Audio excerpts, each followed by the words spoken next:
Everything is negotiable, except overtime.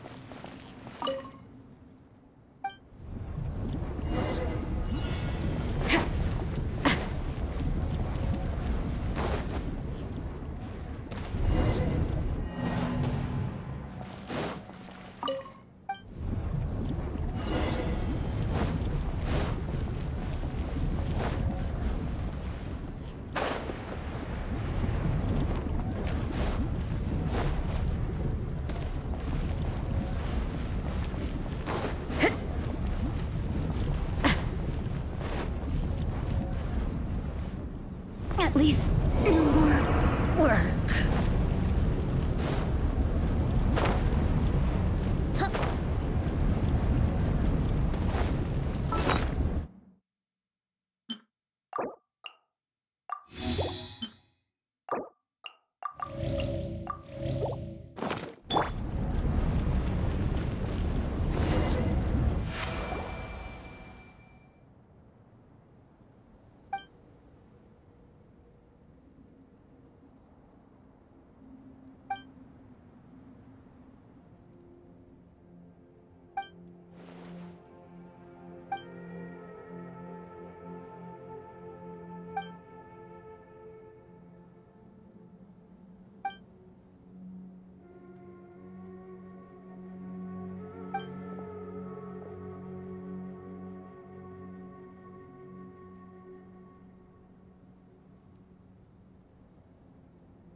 Work hard and live each...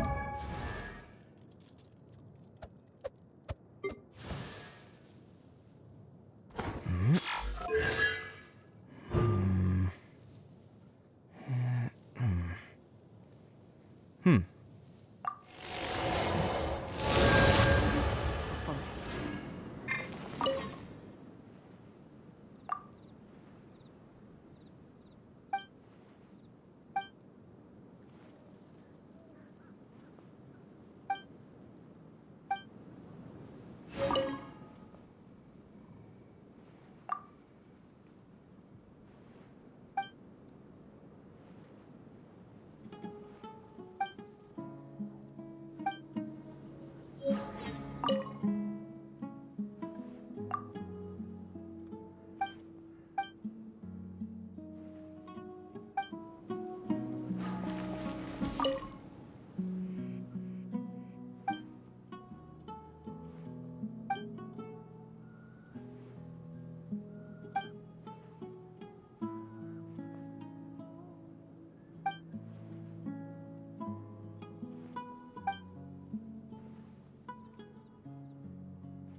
for takeoff.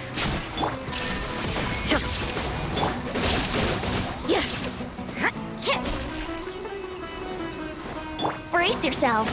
Incinerate! Ha!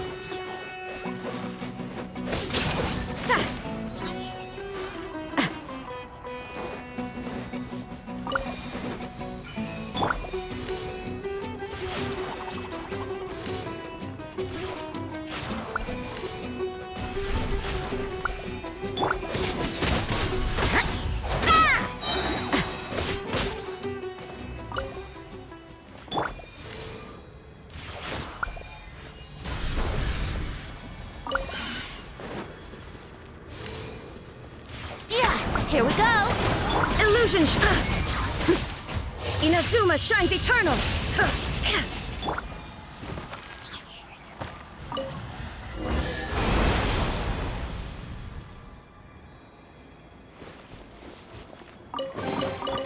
That felt, pretty good.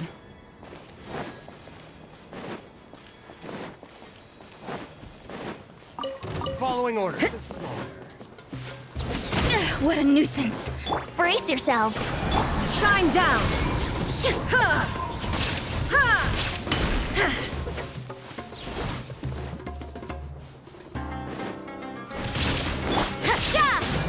Yeah, shiver!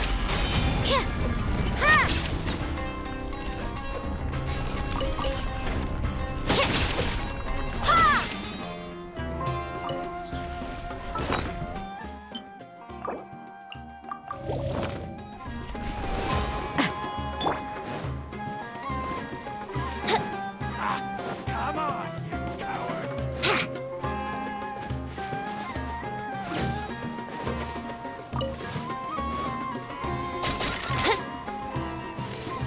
Is that all you've got? Think you can get away? Judgment! There is no escape! Let's play!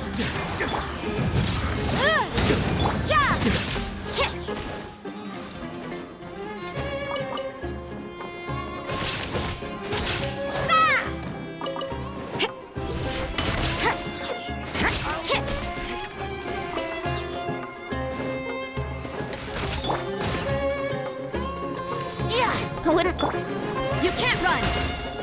Illusion shattered!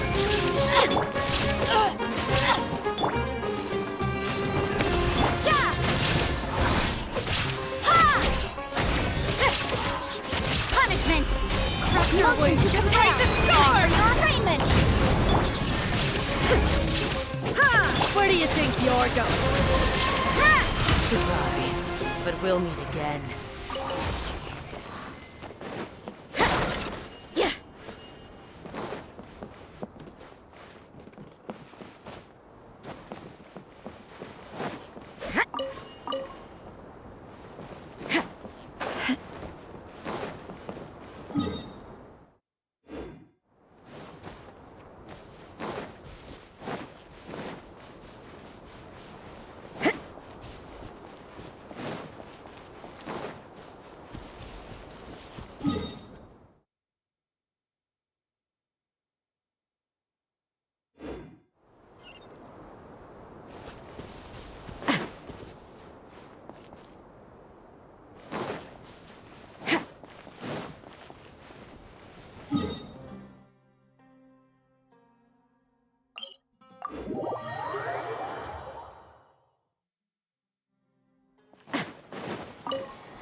Judgment!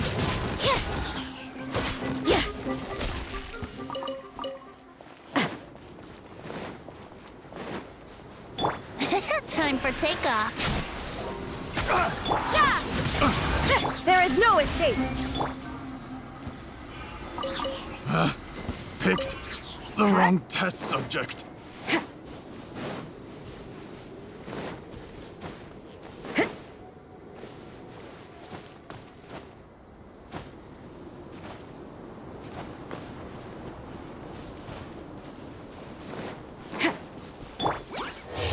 to oblivion! Illusion shattered! Yeah.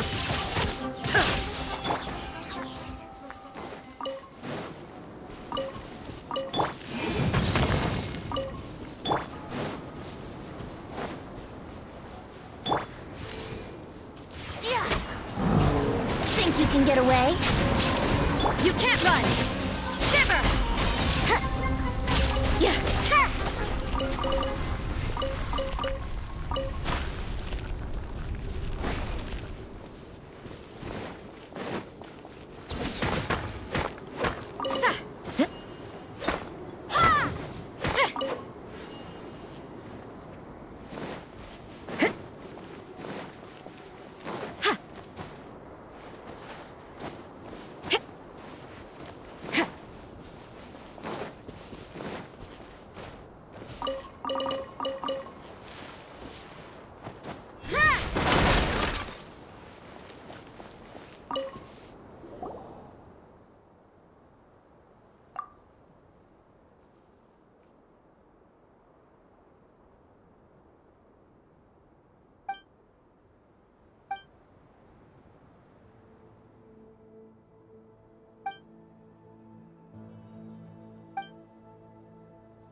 Everything is negotiable, except overtime.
Shine down! Ha!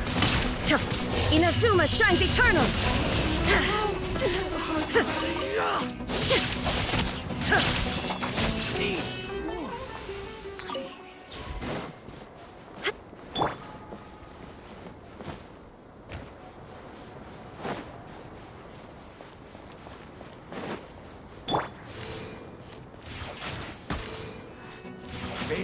lucky today? Yeah! Ha! Yeah! Ha! You won this one.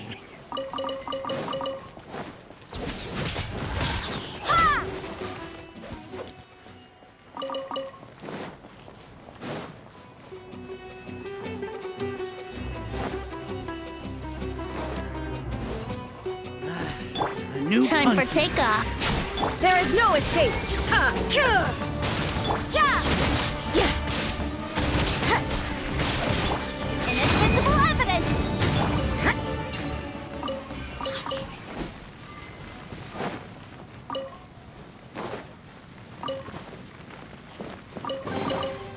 That felt pretty good.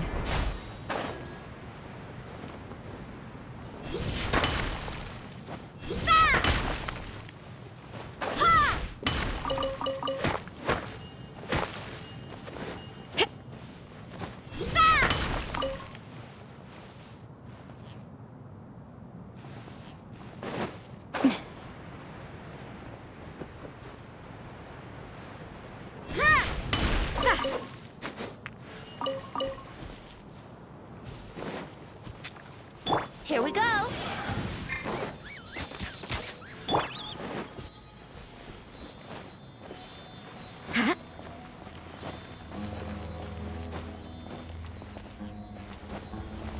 Yeah, you can't run! Zip. Huh?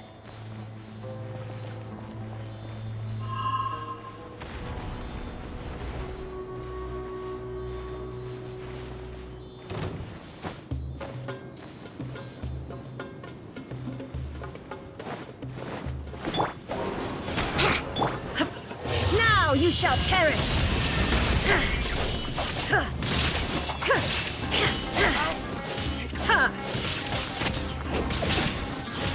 Judgment!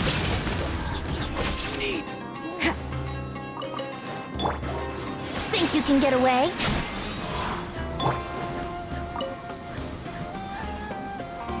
You can't run!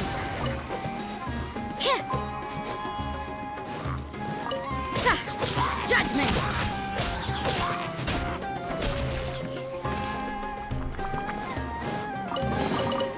I suppose it wasn't too much trouble. Where do you think you're going?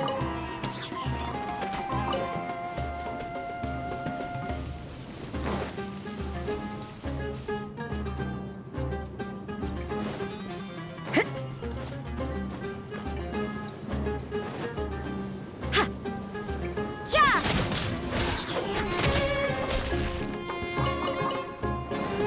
Ha!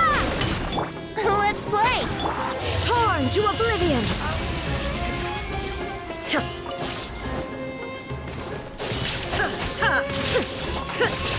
I'll be back.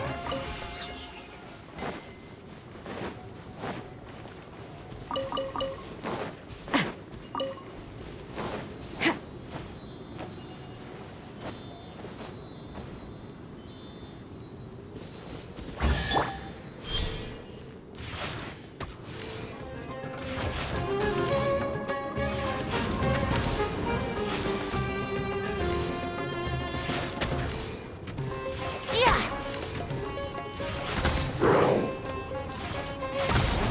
You can't run! Punishment! Time for your arraignment! Illusion shattered!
suppose it wasn't too much trouble.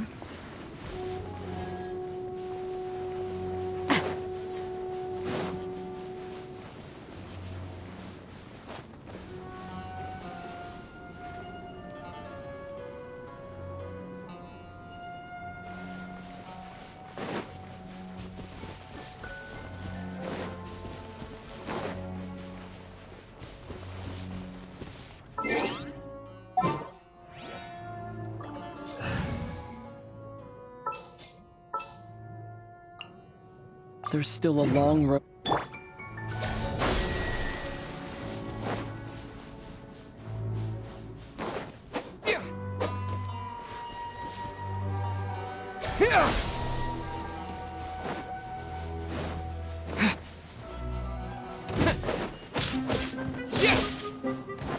Propagate! There is no escape! Judgment!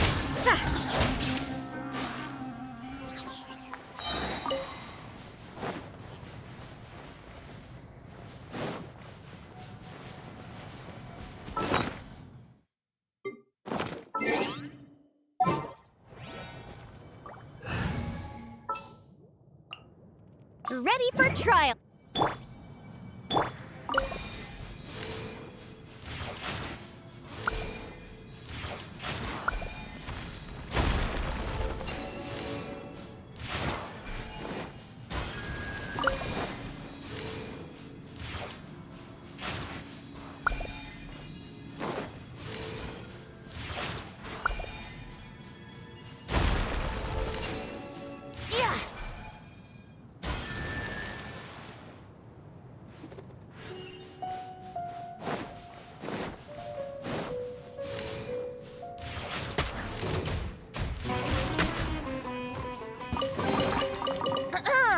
Have you heard the ballad of the treasure chest?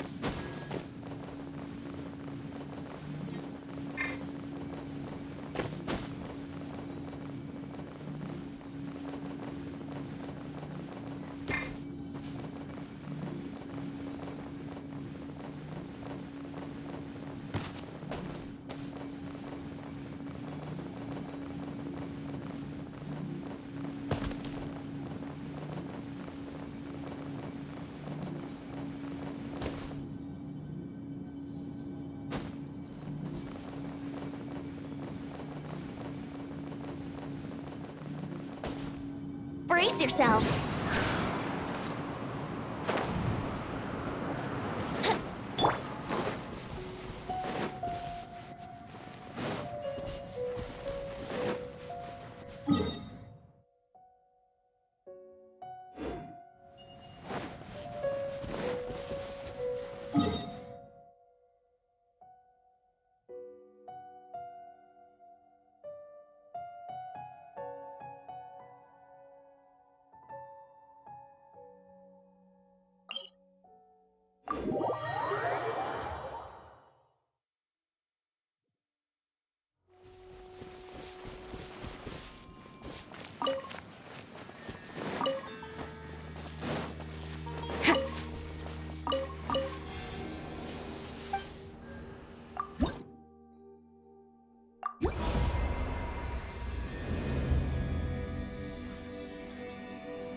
Don't we have a job to do?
I will do as you command.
Come on, serious suggestions, please. I'm not trying to write a thriller here. It's supposed to be an essay, you understand? An essay. That means facts and logic. Well, if it's facts and logic you're after, you shot yourself in the foot with your choice of research topic, didn't you? The Tatara Suna mystery. When so much remains unexplained, there's little to be objective about. Unless, of course, you restrict yourself to textual criticism. Yeah, well, this is my teacher's area of research. I can't change that.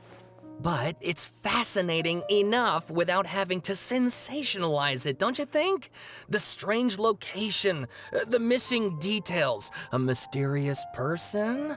I want to write my essay on something interesting, and I'm interested in getting to the bottom of all this. That's the only reason I came to you. Yes, you came to me, so all the more reason to take my advice. The fact is, it's the dramatization that will make people want to read it. There's no getting around that. Okay, but... Did one of them just mention Tatara Suna? But that's all the way in Inazuma! Is it just Paimon, or is it kinda unusual for someone in Sumeru to want to write a paper about that? Everyone here is just going about their business. Maybe it really is just Paimon. Guess people here are free to research pretty much anything. Great! Let's go find out what this Tatara Suna mystery is all about.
All right, I guess I'll go with my textual criticism and your editorial direction for the first draft.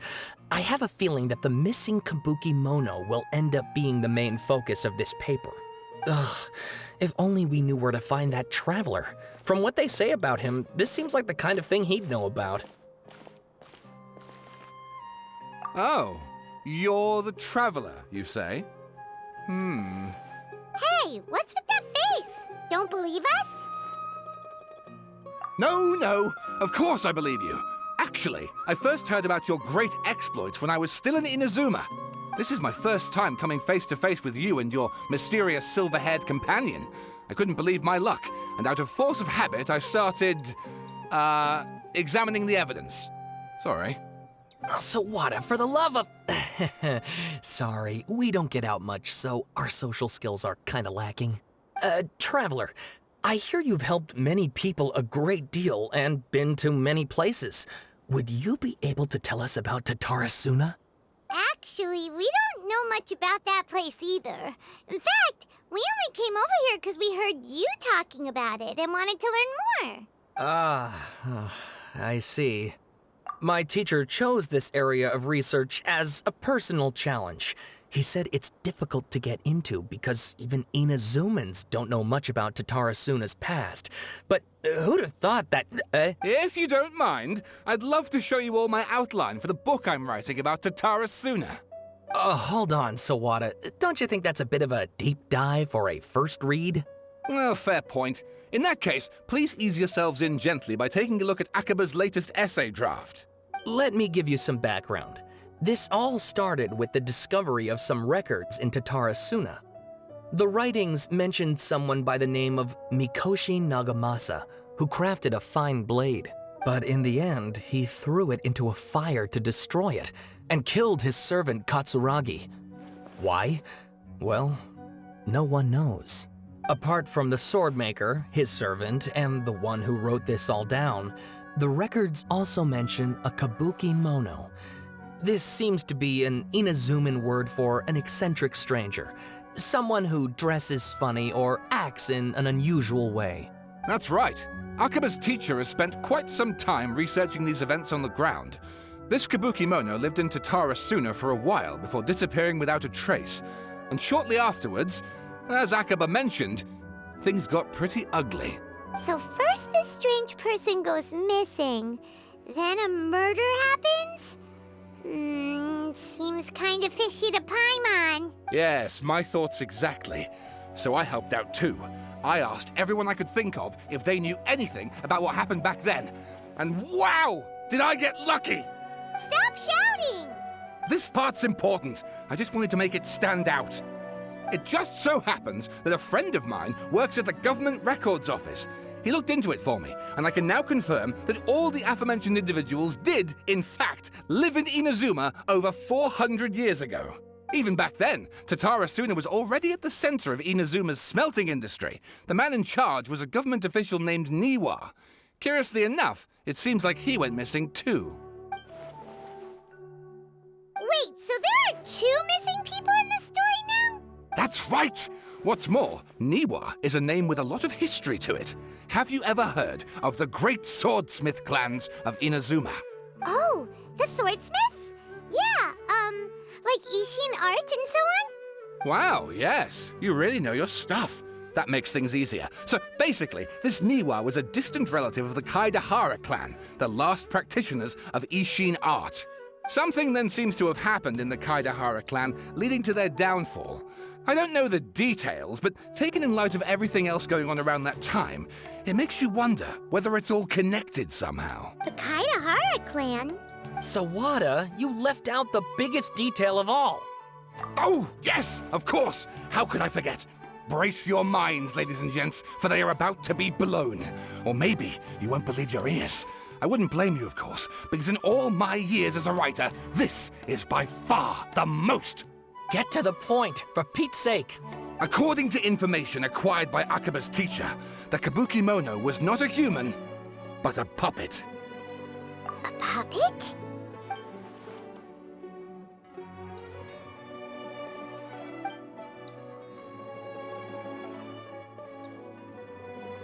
Aha!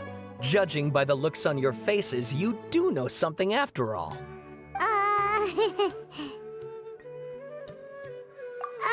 No! Paimon just meant, how creepy.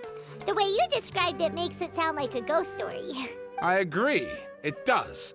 But considering that non-human races in Inazuma are by no means uncommon, spooky events are to be expected. And that's exactly what my book is about. Please, take a look.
And please read my essay draft as well.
Sawada was encouraging me to follow his more creative approach, but I think essays should be grounded in facts.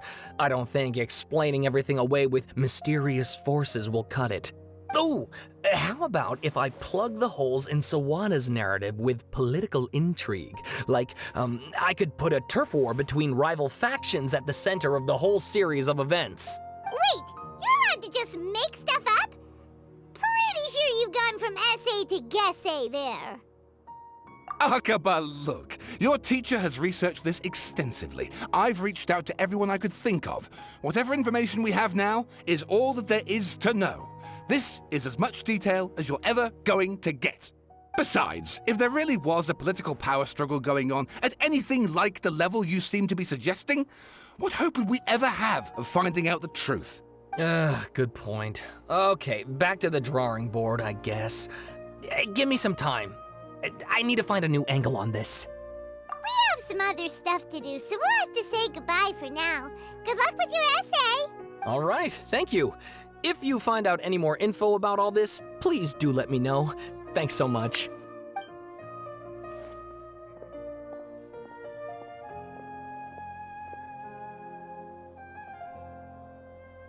Hey, so that thing they were talking about, it has to do with the Balladeer, doesn't it?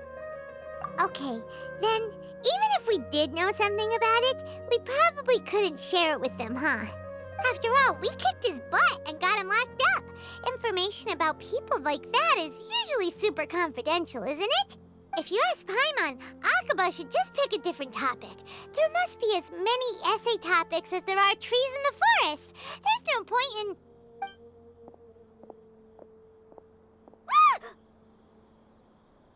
Hey, did you see that? He literally just went by, over there. It looked like...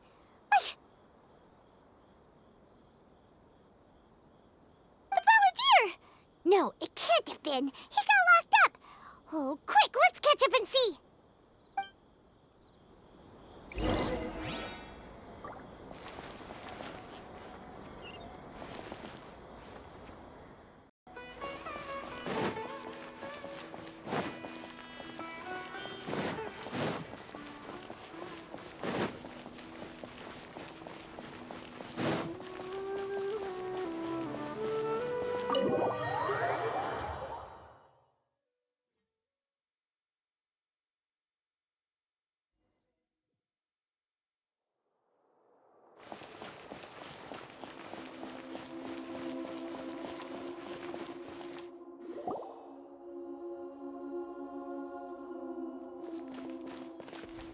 Traveler, Paimon, there you are.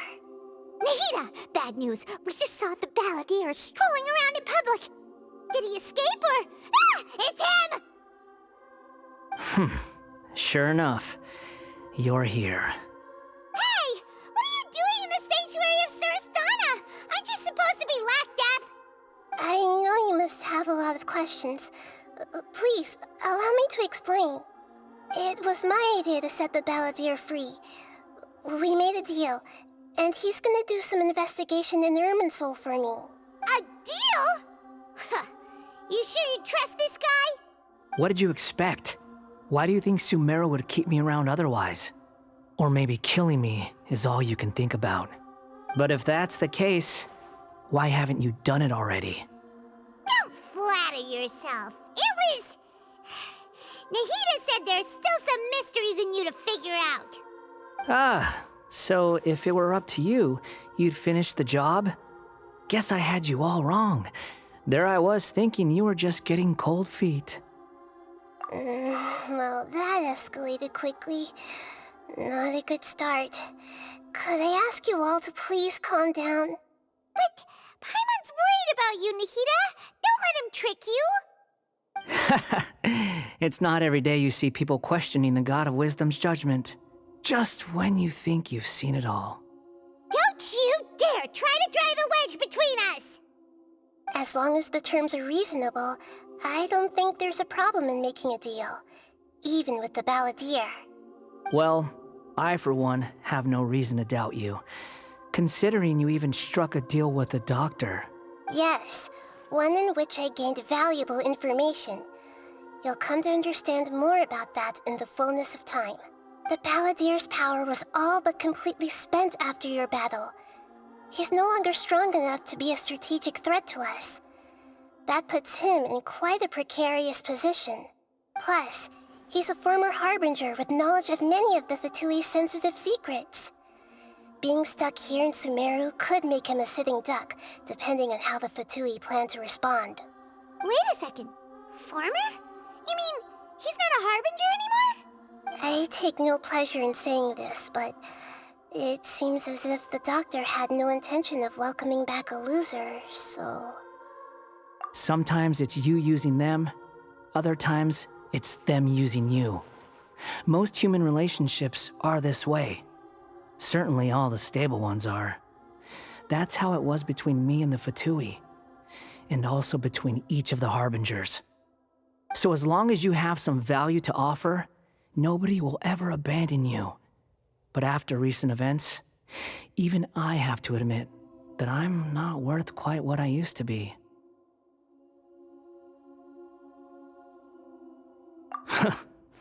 Well, if the Fatui are gonna reevaluate my utility, I need to have a backup plan for myself.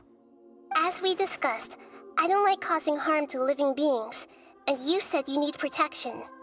So, why not join forces with us? I think these two have made their objection to that idea fairly clear, don't you? And they're your friends, so I guess you'll be siding with them. Yeah, obviously! Nahida, don't listen to him! Then let's put that discussion to the side for now. We still have time. Today can be a trial run. Where we go from here will depend on how well we manage to cooperate today. All right, then I'll do what we agreed. Good. Go now, and keep in touch. Nahida, are you serious about this? Yes. I have my reasons for this decision. In fact, I'm largely doing it for your benefit. Yes. As I told you once before, there's information about your twin in Irminsul. Oh, yeah. Actually, that's the whole reason we came to see you today. So, you have an update on that? Mm-hmm.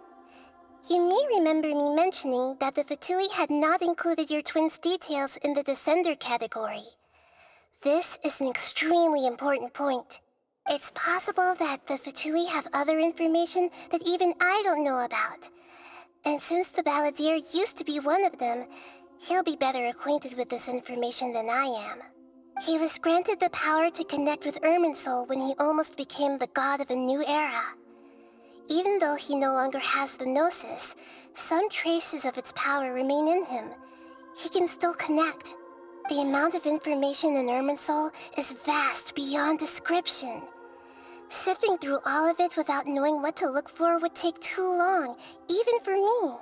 So I asked the Balladeer to search in Irminsul for any information about the Descenders. He's more familiar with this kind of information, and should be able to find it more quickly. Exactly! Or what if... Paimon just doesn't trust him! He's treated us as enemies every time we've run into him! I understand. But sometimes, everything is dictated by which side you're on. How things will go in the future depends on what information he brings back. And Traveler, I know what your heart desires most of all. Our minds have connected several times before. There is a corner of your heart reserved for an intense longing. A feeling of being all alone in the dark, searching for the one candle whose light still burns. As Sumeru's deity, it is my responsibility to be on guard against the Balladeer. But as someone who counts you as a friend, I want to do something for you. If this deal with the Balladeer can give you the answers you've been longing to find, then it's worth it. It's my pleasure, really. You're Sumeru's hero. You've more than earned it. Paimon's still worried about this idea. Is there anything we can do to help? I was going to contact you about that, but then you suddenly showed up on your own accord. Seems like we have a telepathic connection. In fact, I was going to ask you to supervise the Balladeer on my behalf while he carries out the task I assigned. Even though he only has a fraction of his full power left, that's still a fraction of a former Harbinger. If you could accompany him, it would put my mind at ease. Of course, I'll be there to help guide you through Irminsul from the outside. Great. Thank you. Prepare yourselves.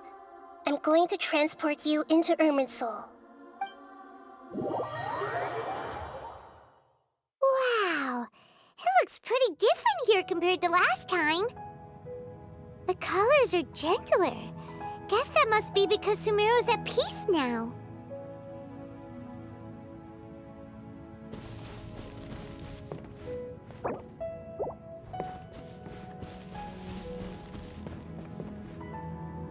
Look at that. Hot on my heels. You know, you didn't have to cut your catch-up short just to keep me company. Oh, but I guess you panicked when you realized that I might enter Irminsul ahead of you. Shut your beak, jailbird! No way a prisoner gets to be so smug! I understand that prisoners have to put up with harassment from the guards, but right now, I'm on temporary release, so maybe you should think about backing off a little. Sounds like a successful rendezvous. I need to be quite clear about something. In a few moments, you'll be entering into the innermost region of Irminsul.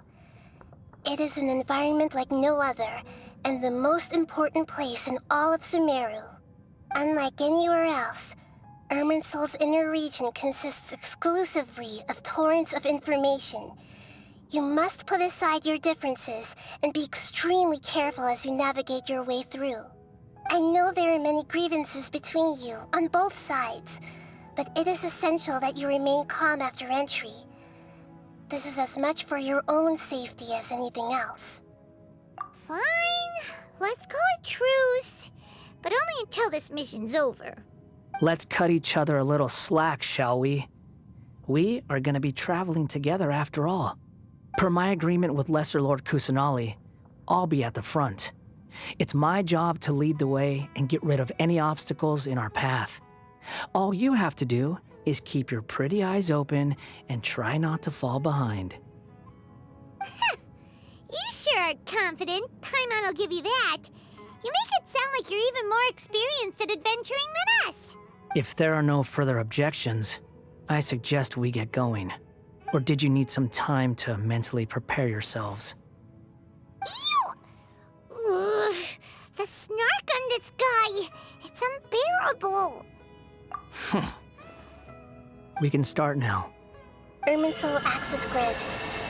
Initiating connection procedure.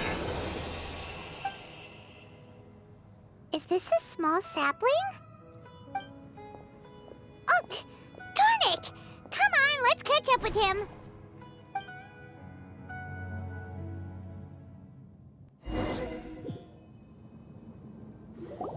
Wow! So this is the inside of Irminsul. Ooh! Paimon's never seen anything like this. And it feels like a sacred place. Irminsul is closely intertwined with the entirety of Teyvat. Every bit of information flowing here means something. Pick your jaws up off the floor. It's time to go. Why is it that Paimon just wants to do the opposite of everything he says? Lesser Lord Kusanali, we will now proceed to the heart of Irminsul. Can you still sense where the heart of Irminsul is? Yes. Permission to begin searching for information there? Permission granted. Go ahead. Let's go. Stay close. Don't go running off. Hey, so, say we did go running off in here. What would happen? What are you smirking at? I was just imagining the look on your travel companion's face if you went and got lost. Anything's possible in here. You can't rule anything out. So if you want to stay safe, your best option is to stick close to me.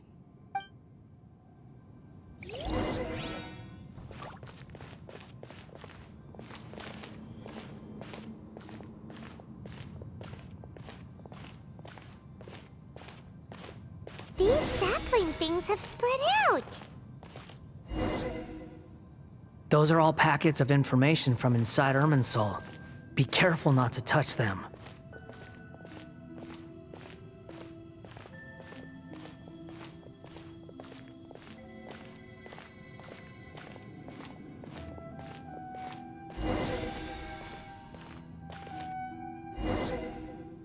looks the same in every direction.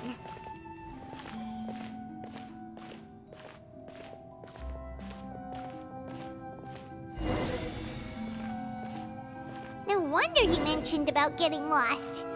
Huh. What do you know? He was actually telling the truth. Is he mocking me again? What is it this time? There's a time and a place to lie, but this definitely isn't it.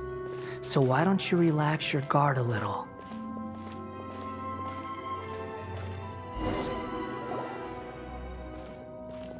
We're here. What a huge tree! Lesser Lord Kusanali, Good, you made it. Are you ready? ready when you are. Then please begin. Preparing to access cognitive currents. Establishing waypoint. The Balladier's actually doing what Nahida tells him. Guess he must want to stay alive.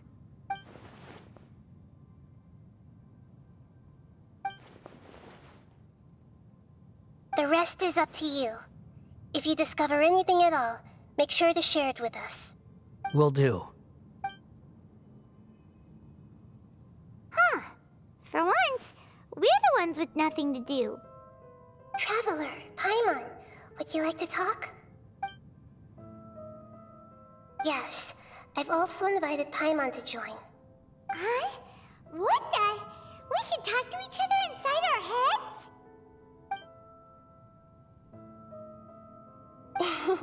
That's part of it. Plus, we're all friends. There's nothing wrong with us talking like this once in a while. Paimon's never tried this before. This is great! So, Paimon's been wanting to ask you something. Don't you think the Balladier's a bit of a walking contradiction? He's always talking back, but he seems to listen to what you say. As I've told you before, there are still some mysteries for him to resolve. Things that are clear as day to me, but that he has yet to understand. Perhaps today will be the day that he finds some answers. Well done. Smart and attentive as always.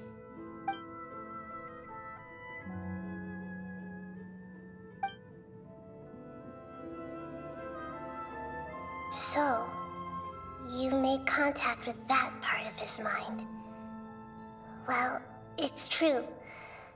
Betrayal turned the Balladeer into the person he is today. Huh. Paimon thought nothing could get under that guy's skin. Turns out, he can get hurt and angry just like anyone else. Everyone has a history, Paimon. Even if you're a puppet created by the Electro Archon. Speaking of puppets, we ran into two people at the Academia today talking about an essay. Turns out their topic was about the Tatarasuna incident. Nahida, do you know anything about that? If you mean the mysterious events, the Kabuki Mono and so on, yes. I know about all of that. Really? Because from what they were saying, it sounded like lots of Tatarasuna's history is still unexplained. And most of the information we have now is just from people filling the gaps with their imagination. At least that's what they thought. Oh? How interesting. Those two managed to deduce quite a lot through guesswork alone. So the Gese got it right? Well, they guessed right about one thing. Tatarasuna was sabotaged. Must be a riveting conversation you three are having. Funny how all the good ones happen when I'm not involved. What makes you think we're talking to each other? Don't insult me. You're having a private conversation without me. Obviously, I must be the topic of said conversation. Of course you do. You can't have your prisoner knowing too much. So, have you found anything yet? Still looking. Don't get your hopes up, though. You and your twin come from outside this world. It wouldn't surprise me if there was nothing on either of you in Irminsul at all. Wait! How did you know about that? Did Nahida tell you? It's not like we've never met before. And anyway, you're world famous. It'd be more surprising if I didn't know a few things about you. Right now, we have to keep the peace. I'm not interested in creating more misery for myself, and making cordial conversation is something I can manage. Huh? Wait.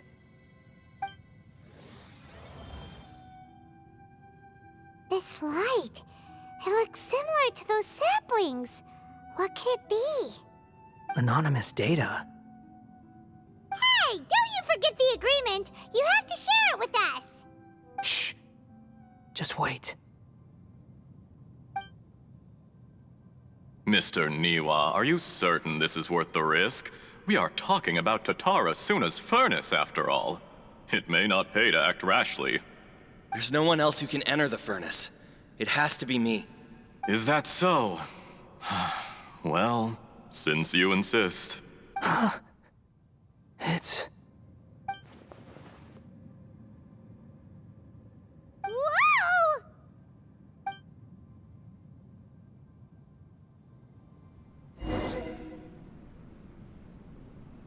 I have been in Tatara Suna for some time now. You have shown me great hospitality, as has Mikoshi Nagamasa, and indeed, everyone else. Under your leadership, Tatara Suna is a warm, welcoming place. Like a giant village. People are gainfully employed. Their lives have purpose. They are motivated. As I understand, the Raiden Shogun has, in recent years, eliminated much of the evil that plagued Inazuma. As for Tatara Suna, it was originally established as a means of safely disposing crystal marrow. The forging industry with crystal marrow as a raw material has since flourished, giving rise to generations of swordsmiths. Some world-renowned, others unknown, all passing on their legacy. Skills, blood, dreams. Every smith brought into this trade looks to find their purpose between steel and blade. That is why you accepted the proposal brought to you by myself and Akame. Yes, well, were it not for you coming to Inazuma and happening to make Akame's acquaintance, the two of you never would have joined forces. And he would be the first to admit that there's no way he could have revolutionized our forging process like this on his own. At least not on the same timescale. You allowed Akame to take all the credit for a method that you jointly developed. He sold it to me, and now every piece of ore here is smelted using the new technique. Even now, you remain one of Tatara Suna's key consultants, working right here alongside us. I believe it is you, sir, who are truly responsible for the changes in our manufacturing and forging methods. You flatter me. From the outset, I saw much that was commendable in the forging industry of Inazuma, and it has been my great honor to befriend you all. So you say, Escher. But is this really the truth? My good sir, what do you mean? I tried to resist thinking it was all connected. Because I didn't want to speculate. And I didn't want to believe that things could turn out this way. What have we gained from adopting your new technology? Ominous black smoke? Mounting production problems? Worker fatigue and casualties are up and continuing to rise at an alarming rate. And recently, as you well know, someone died because of that strange filth inside the furnace. We've kept the truth from spreading outside, but still, I suspect you understand it better than I do. None of the people who went out to get help have come back. Now, our mutual friend, the Kabuki Mono, is taking the Golden Feather to Narukami Island to seek an audience with Shogun. This is our last hope. But that doesn't faze you, does it, Escher? Nothing does. Otherwise, why would you still be standing there with that smile on your face? I'm just surprised that you finally chose to be so sincere. I'm sure you've been harboring these suspicions for quite some time. Mikoshi Nagamasa may have noticed that there was one common denominator among all these events. Namely you, Escher. But Mr. Mikoshi is more cautious than I. He does things by the book. After all, Nagamasa is the adopted son of Mikoshi Torachiyo. the yokai struck down by the shogun's own hand. If he truly seeks to redeem his family's honor, an abundance of caution is well advised. You're well informed on the subtleties of his situation for a mechanic all the way from Fontaine. Are you sure you're not a little overqualified? Why, Mr. Niwa, are you suggesting I find a job as a diplomat? Sadly, I am so very attached to my craft. Enough, Escher. I'm here because an evil force is raging inside the furnace. And someone needs to take your new device inside the high-risk zone so we can absorb it and put an end to the problem. I'm in charge here. And I'm about to take some responsibility and head inside. Probably to my death. But what about you? What are you still doing here? Judging from the look in your eyes, you don't seem to trust me. Drop the act! We're past that now. Whoever you are, it looks like your plan to destroy Tatarasuna has worked. I just want to know what you're still doing here. What's left? Don't you have all your answers by now? Honestly, I'm just waiting for the right moment.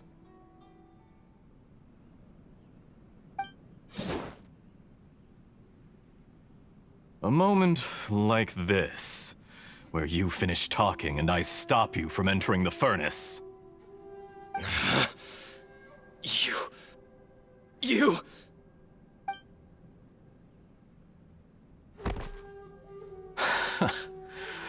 You're a little smarter than I initially gave you credit for. I thought I'd disguised myself exceptionally well, at least for the first few days. But to my surprise, you had your people look into my background right from the start. It's a long journey from Inazuma to Fontaine, but that didn't stop them. Eventually, they managed to confirm that Escher was an alias, and that I was not from Fontaine at all. And yet, despite all of that, you still fail to realize my true identity, and what I seek in Tatarasuna. Did you really think you would be able to see through my plan? If you kill me, there's no one who can get inside the furnace. So you're really going to destroy this place? Is that it? Oh, but you're quite wrong. There is one other person. Some may not see him as a person, but you told him yourself. You're not a puppet. You're a human. You're just missing a heart. Whoever you're working for won't get away with this. They'll be found out. But this makes no sense. What are you really trying to accomplish by all this? Why go to all this trouble? It's no trouble at all. Patience is a virtue which I have in abundance. This is all part of a carefully controlled experiment. If you must know, I'm happy to divulge my true identity. I'm a Fatui Harbinger. Call me the Doctor. The Fatui? Who? What do you want? Just to create a minor inconvenience for your nation. That's it? That's why you gave us your cursed technology? Just to let loose the evil energy from the crystal marrow? Look how even the righteous soul is filled with venom when faced with its demise. My device functions precisely as you say. It is the only chance you have of preventing a catastrophe and keeping the truth from the outside world. However, I did not make it with you in mind. It is easier for a person to be possessed by evil spirits when they are filled with hate. So give in to your fury. I want to see what happens when a malevolent heart is placed into an unsuspecting puppet. Make no mistake, even without you, that pure, innocent puppet would only end up being used by someone else instead. What other reason would a human have for befriending one who is not of our kind?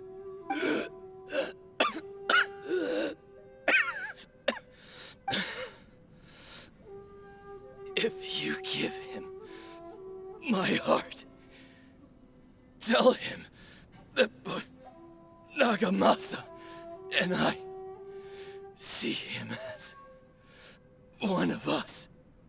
He has nothing to prove to anyone. Because not everyone just wants to use other people. The only ones who think like that are people like you. What a beautiful way to see the world. It almost makes me feel a little guilty. Then out of respect for you, I shall redefine myself. Think of me as a monster or a demon, if you wish.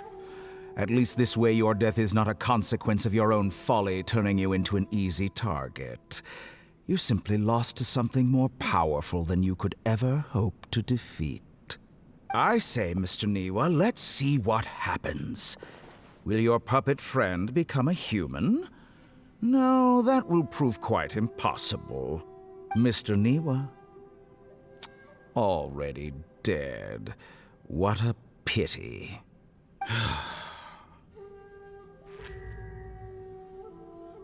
Jester, I have completed the task you gave me, creating a gap and infiltrating Inazuma's inner workings. What fun it was. I'd like to introduce a puppet to you. If he proves useful, let's make him our newest comrade. And if not, let's turn him to dust. Hey,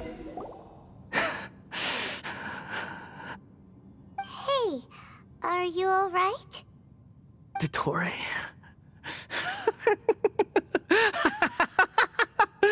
Dottore! Good. Good. Was that the doctor? Did he turn into a mechanic from Fontaine? But why did we see things from his perspective? When I touched the doctor to confirm whether he'd eliminated all his segments, I read this memory in his mind. You have to admit, it must be the truth. Maybe so, but it means nothing. Does it? But this memory shows that Niwa didn't betray you. He never meant for you to be the one to take the device into the furnace. You know very well what that means, even more so than I.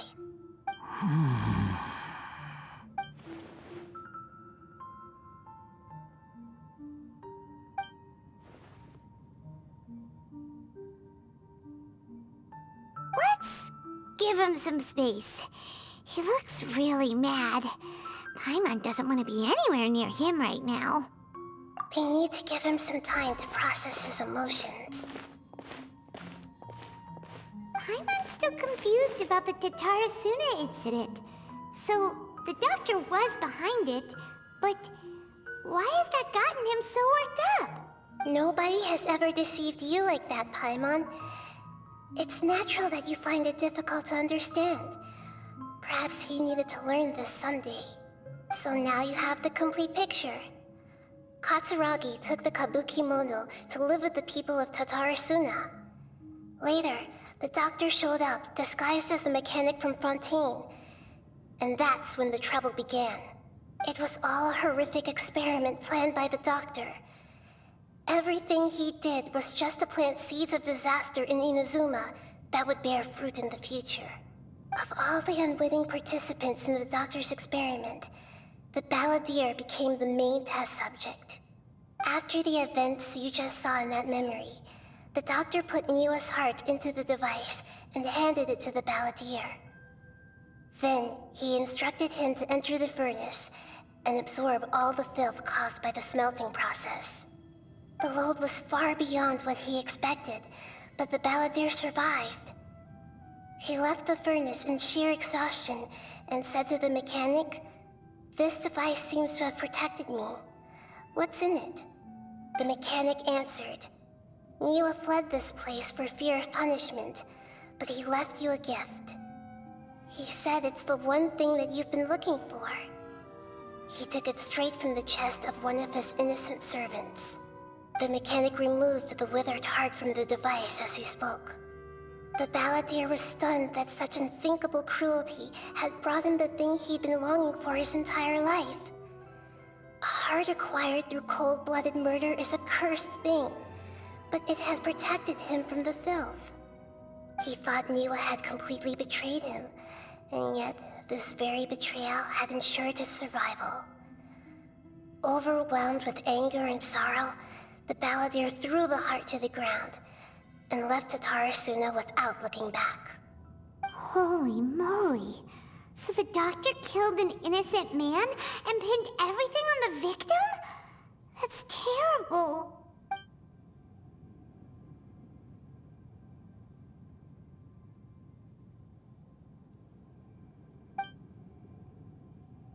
Yes. Only if he understands this can he choose a new path forward. Tatori, you brazen-faced... Niwa didn't run from justice. You killed him.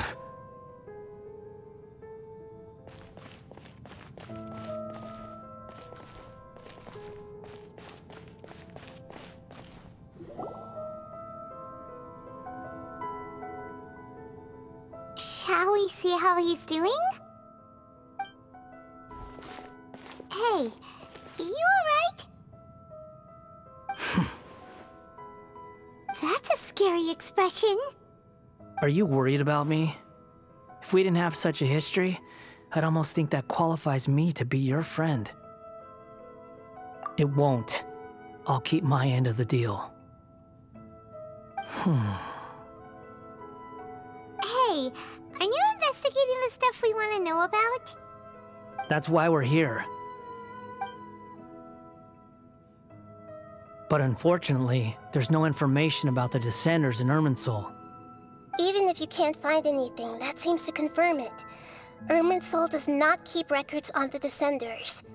Anyone who comes from beyond this world is not counted as part of Tevat. Oh, does that mean we have to leave empty-handed? Don't thank me just yet. You look really upset. Well, since Irminsul was a dead end, I guess I can share some other info that might interest you. Huh? About what? The reason why there are records about your sister in Irminsul. It might have something to do with Conria. Apparently, Conria was her first destination when she arrived in this world. Plus, she only came to this world because the heavens responded to the summoning. The heavens responded? The Jester told me this himself. You can take his word on this. He was a royal mage in Conria, and lived with your sister for a time. I don't know the details. It's up to you whether you want to believe me. All I can say is, I wouldn't lie to you about this. Did you get all that, Lesser Lord Kusanali? Yes. Astonishing news. Does this info count towards my mission? It wasn't from Irminsul, but was it valuable? Very valuable. Good. In that case, I'll take some time for myself now. Huh? What have you done? Lesser Lord Kusanali was right. My power's all but completely spent. Even if I use all of the divine power left in me, I can't sustain this shield for very long. I shared a secret with you, and now you owe me. So in return, I'd like you to answer a question for me. Give me your hand.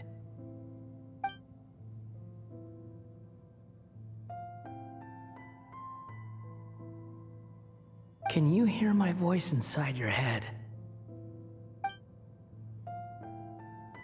No, I can't do anything like that anymore. At most, all I can do is exchange a few words with you. So tell me, in this world, is it possible to change the past?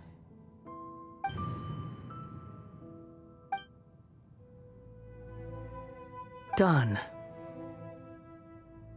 Huh? What the? What happened? Paimon only saw you hold hands for a second. Nothing. I was just thanking him for helping me.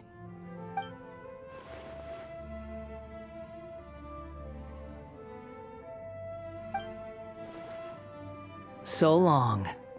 I suggest you get yourselves out of here quickly. Where are you going? Hey, wait up! Didn't you say not to go running off? Fast reaction time. But I don't think we'll be seeing each other again.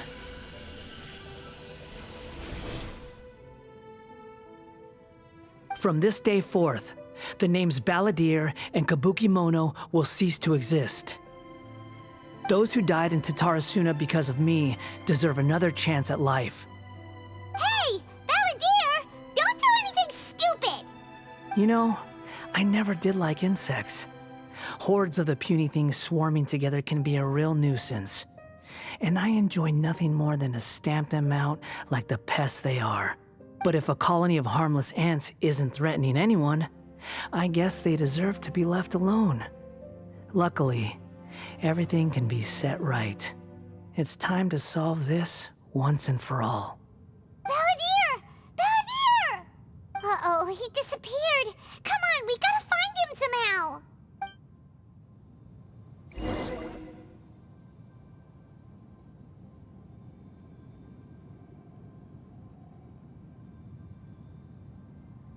Oh no, he's really gone! Oh, can you hear me? Nahida! Traveler, Paimon, Balladeer, what happened just now? I was suddenly cut off by some kind of power. It was the Balladeer's fault. He shut you out! I didn't think he'd be capable of something like that with so little power left. Did he keep some of his power hidden when he was defeated? Or did he achieve something beyond his abilities, and it took everything he had? Where the heck did he go? Ugh, it's all our fault. We were supposed to keep an eye on him. Sorry, Nahida. Don't be. It's not your fault. Please, let me handle this from here, even though I'm not sure I can solve it. We're running out of time. Follow my lead and get out of Irminsul as soon as possible.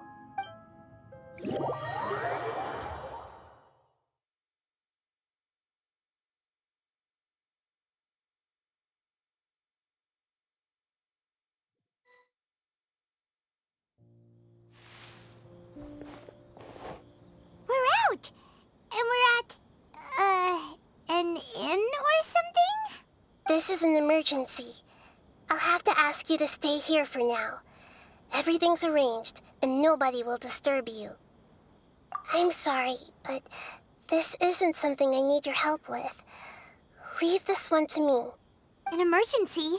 How bad is it? Nahida, will you be okay? Don't worry. If my assessment is correct, though there may be some minor disturbances, it won't lead to a disaster. Please rest and recover your strength here until I say it's safe. Her voice has gone. Paimon can't shake the feeling that something really big has happened. What do you think the Balladeer meant? And why did he suddenly grab onto you before?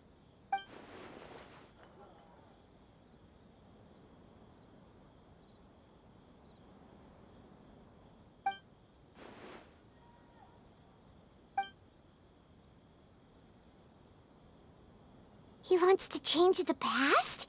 But surely that's impossible! Right!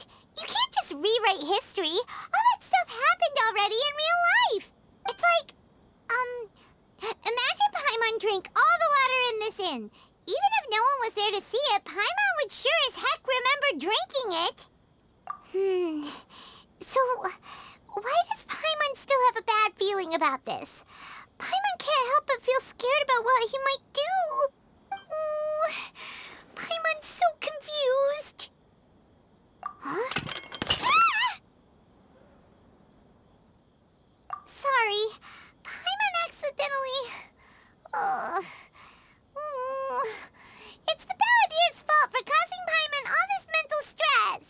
But erasing yourself from history? It's unthinkable. Is that really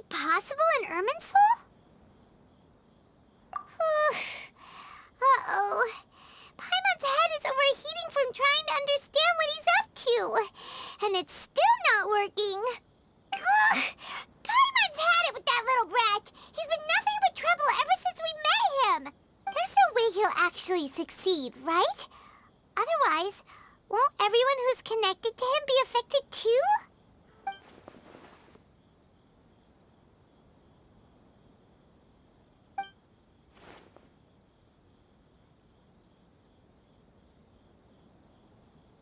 There's nothing we can do about it at this point. Hey, have you got any ideas on what we should do next? Seems like now there's nothing left for us to do but to go to sleep. But Paimon's still so worried. Paimon won't be able to sleep a wink tonight. So, how about, we list all our favorite foods to take our mind off things? Heck, if that doesn't work, Paimon's probably gonna collapse of anxiety here. Alright, Paimon will start. First dish.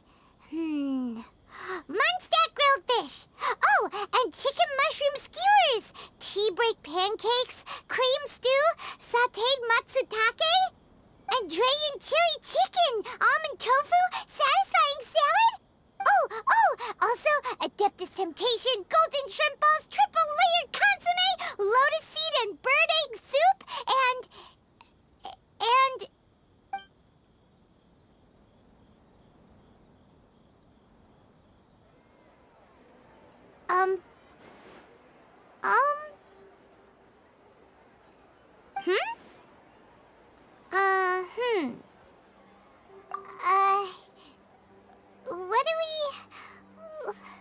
What was Paimon supposed to be doing just now? Paimon was, talking? Huh. Paimon suddenly can't remember what she was talking about. What was it again? The Balladeer? Is that a food too? Huh. Weird name, though.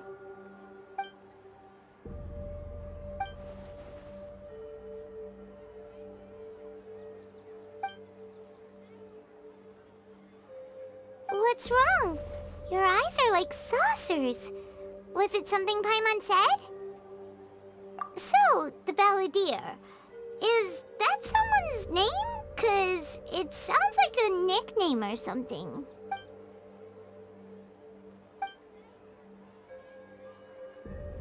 Okay, sure. Where are we going? Huh? Fine by Paimon, but is everything okay? You're acting like this is an emergency.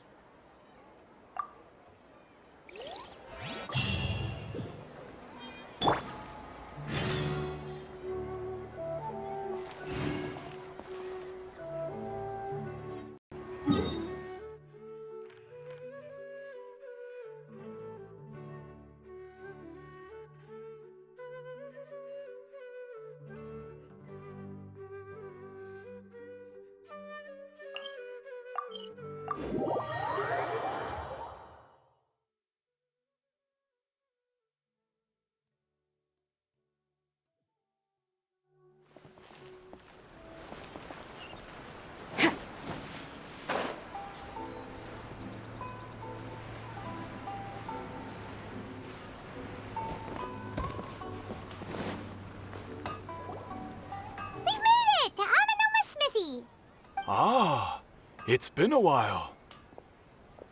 Of course. Go ahead. Oh. Now there's a question I wasn't expecting. Very well. I'll tell you what I know once more. The once renowned Raiden Gokiden, comprised of 5 branches. Amenoma, Futsu, Ishin, Hyakume, and Senju. The art of forging practiced by these 5 clans was first taught to them personally by the almighty Shogun. Over time, the 5 branches diverged from one another as generations of bladesmiths honed and perfected their craft until they became 5 distinct traditions. Most of the great swordsmith clans of old have since fallen into decline, and for a long time, only the Amenoma branch kept its art alive.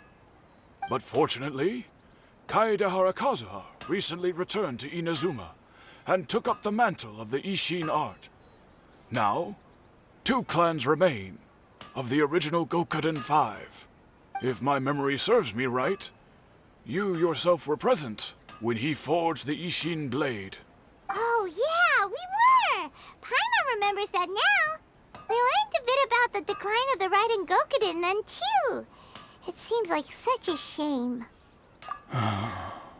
That, my friends, is a tragic tale indeed. In fact, this was not made known to me for most of my life. All these years, I knew of those great clans' demise, but never the cause. Only recently, when the question was on my mind, did I ask Kaedehara Kazuha about this. He told me that, as we are both heirs to a branch of the Raiden Gokuden, it was right that I should know the truth. There is no harm in telling you, but I must warn you. It is a dark and sorrowful tale.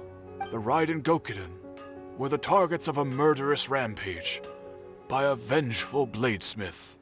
Vengeful? Why? 400 years ago, so I'm told, there was a catastrophic malfunction in Tatarasuna's furnace. One brave swordsmith heard the commotion and chose not to flee, but he rushed to the scene, hoping to prevent a disaster. Tatarasuna was home to a state-of-the-art forging and smelting operation in that day, and overseeing it was the armory officer. His surname was Niwa, though he had family ties to the Kaedehara clan. Knowing that they had just one chance to save countless lives, Mr. Niwa and the swordsmith leaped together into the furnace. The furnace quickly stabilized, but neither of them made it out. The smith's death, though heroic, dealt a devastating blow to his family's fortunes. His orphaned son was left to fend for himself, and grew up deeply resentful at the world. In his heart, the whole of Inazuma was culpable in his tragedy. He hated the almighty shogun for her apparent indifference towards his father's death, and he hated everyone who had done nothing to try and save him. Powerless and destitute, the only legacy he had to pass on to his children was his hatred. Generation after generation bore this grudge, living in utter misery. Alas, if only the story could have ended there. But 100 years ago, the then head of this family reached the end of his wits. He could bear their fate no longer, and yet he could do nothing to change it. Finally, he made a drastic decision to take revenge on the Raiden Gokuden. In doing so, he sought to vent his pent-up anger and shake the very foundations of Inazuma's forging industry.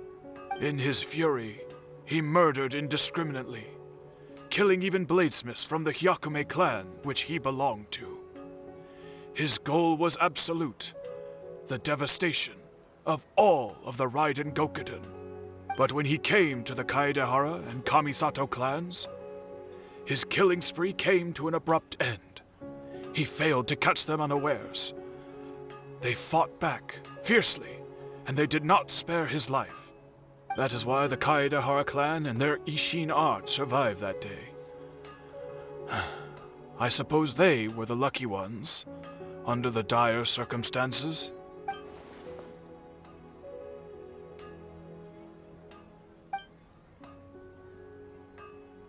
Was there anything else you wanted to ask? Kazuha? Why, yes. Just yesterday, in fact. We spoke for a while over some tea. He seemed well. My pleasure. Don't tell Paimon. There are other places you want to visit too, right? Your expression says it all. You can't hide anything from Paimon.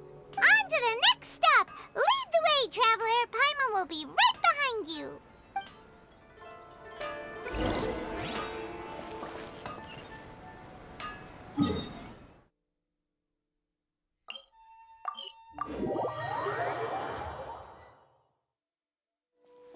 This... We're here! This is the Yashiro Commission's headquarters, so... Traveler, it's been a while. If you're looking for the Commissioner and Miss Kamisato, I'm afraid your timing is unfortunate. They're not here right now.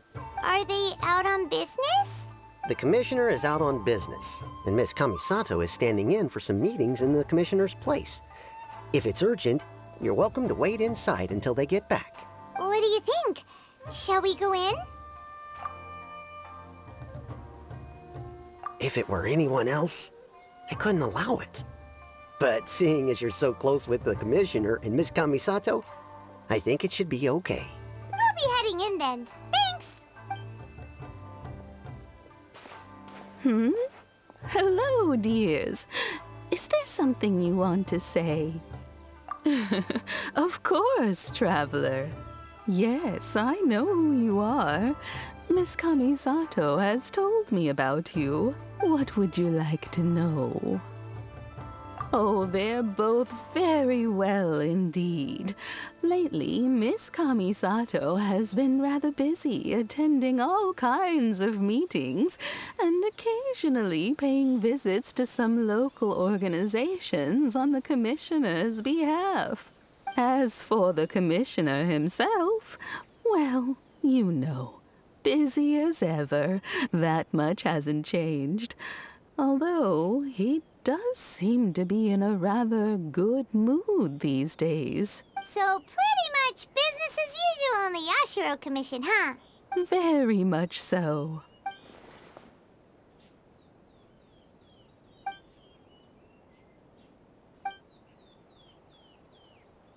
Well, got any more questions? You're very welcome. In fact, I would love nothing more than for you to come and visit more often. But I'm sure you must be far too busy to have time for that. Miss Kamisato talks about you all the time. She seems so thrilled to have you as a friend, and she's always saying how talented you are and how much she admires you. I must say, many things in Inazuma seem to have taken a turn for the better since you arrived here. So you're not just Miss Kamisato's knight in shining armor, you know. You're a hero to us all. I mean it. Whenever the Commissioner dines at home, Toma always joins him. I always find myself at my most relaxed when I'm serving the two of them and listening to them chat away. The Commissioner has such a busy schedule that he doesn't always have the chance to take his meals at home. But given the opportunity, he always prefers to dine here. They say it's because Toma's a much better chef than most. Oh, the Commissioner is so fond of home comforts. They get to talking about you sometimes too, you know. Always with a very fond tone. The way one would talk about dear old friends around whom one can truly be themselves. Miss Kamisato occasionally joins them as well. Whenever the whole family gets together and they start talking about people they've met and experiences they've had, you always get a mention. It's been many years now since the late Mr. and Mrs. Kamisato passed away. Much has happened in the Kamisato clan in that time.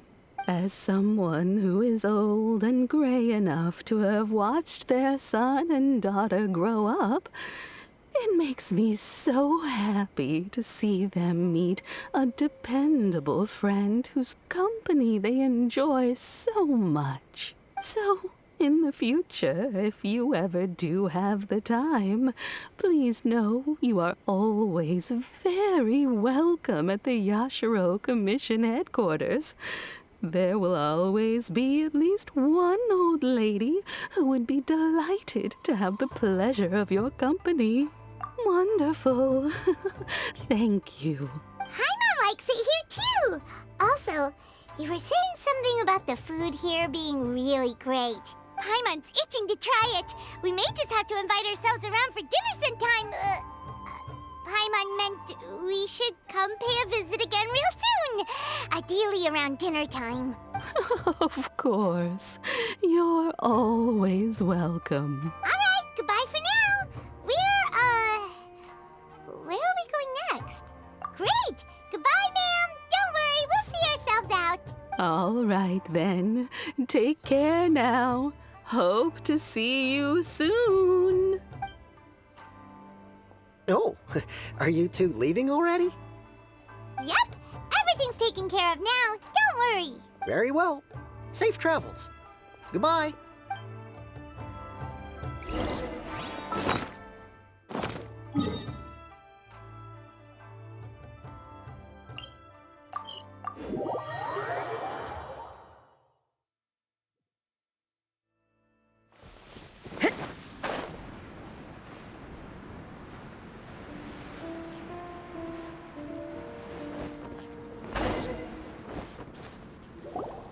Well, here we are. But what are we looking for? Something or someone? Do my eyes deceive me, or is that the Traveler and Paimon? Xavier, what are you doing here? I was in the general area, and now I'm in this specific area. There, that's me. So what about you two? We have some questions and thought you might be able to help. Certainly do. I've researched the furnace here in some depth. If there's anything you want to know, just ask away. Like the back of my hand. Make no mistake, I have been here a good many times before. Not only that, but I've met people in Inazuma whose families used to live in Tatarasuna years ago. They said it's all true, the history here. Oh, well, it's a long story, don't you know? The tale of Tatarasuna starts a long time ago. I'm told that its history is one of the most foremost forging and smelting operations in the nation, goes back around 1,000 years. Still, the furnace has had a couple of serious maintenance issues along the way. A couple? When exactly?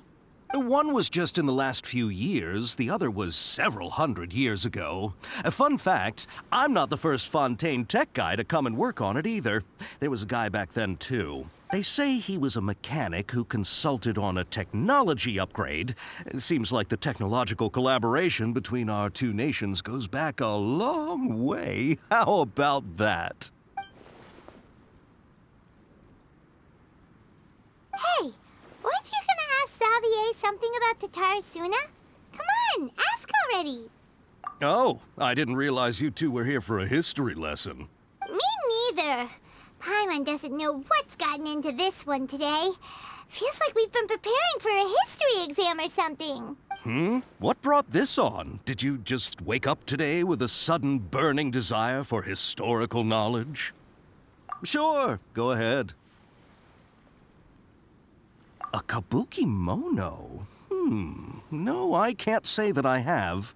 I do know the word, Inazuman for those eccentric types who always go around dressed to the nines. Just the sort of person that I'd like to meet, actually. But sadly, I've never had the pleasure, nor have I come across anything to do with a kabuki mono where Tatarasuna is concerned.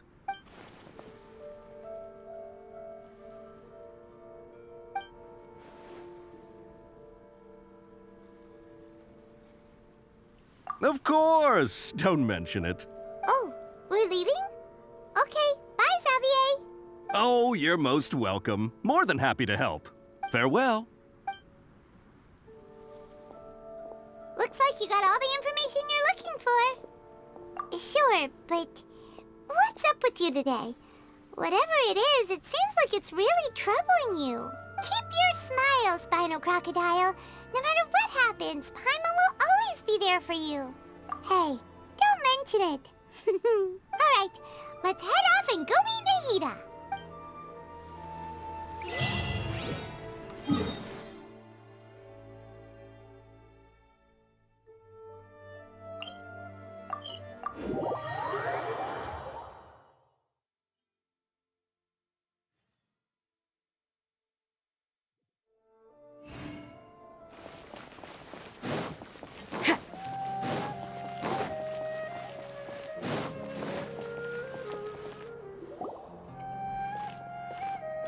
Hey, it's them!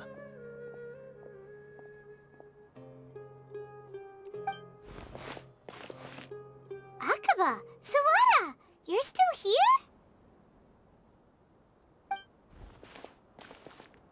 Indeed we are. If you have a moment, we'd love for you to join us once more. We have time. What do you want to talk to us about? It's the same topic we discussed last time. Obviously. Still looking for more info about Tatara Suna, huh? Should we join them? Unfortunately, we haven't made any real progress. Huh? Oh, of course.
I presume you'll want to read mine as well.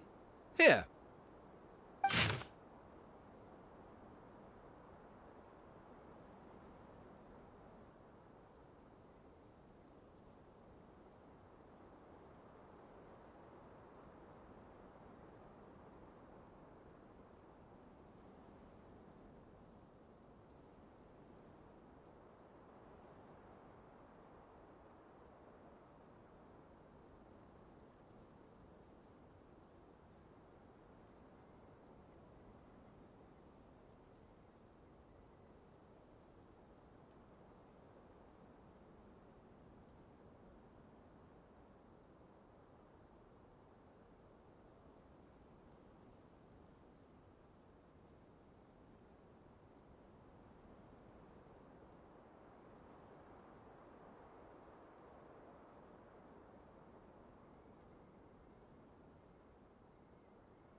Well, what do you think? Hey, Traveler. Remember how last time Akaba was saying how he wished he could gather more information about all this? Well, we just got back from Inazuma. So how about we tell them what we learned? What did you find out? Something big? It's a long story. Basically, we have some friends in Inazuma, and... Wow, so many new details. Thank you so much for sharing that with us. Well, well. So it all comes down to one man's desire for revenge. Huh. You heard this from a member of the Arminoma clan, you say? Then I guess it must be true. Ugh. So there's no ghost story here after all. This new information actually lends further credence to my hypothesis. Evidently, swordsmiths were seen as having an incredibly prestigious role in society those days, to the extent that harming them was conceived of, at least by the perpetrator, as a way of exacting revenge against those in power. Yes, okay, point taken, you were right. But that doesn't mean I can't carry on with my novel. And they're back at it. These guys are really into this. Oh, so sorry. Look at us, prattling on about our projects and ignoring you. Thank you so much for the information. You're welcome. See ya. Keep us in the loop if you find out anything else. Will do.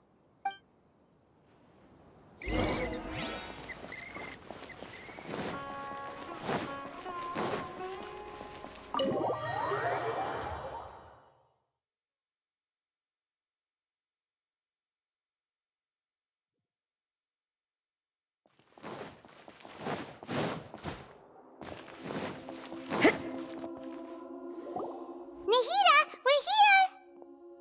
Traveler, Paimon, how have you been? Ugh, where to start? Paimon hasn't had a moment's rest this whole time. That night, we ended up chatting and chatting until suddenly the sun was up. And then he decided he wanted to go to Inazuma. The Balladeer? This sounds like some kind of code name. You look troubled. Is there something you need to tell me?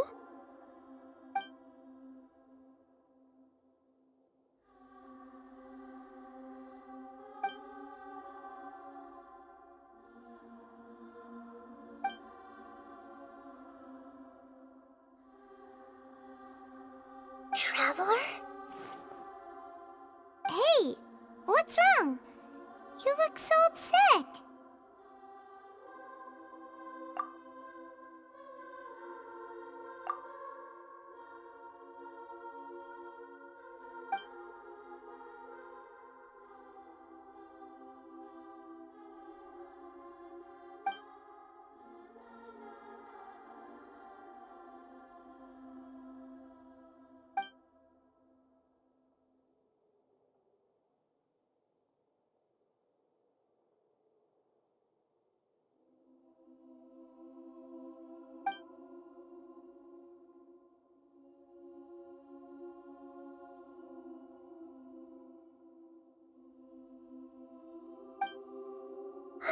That's quite a story.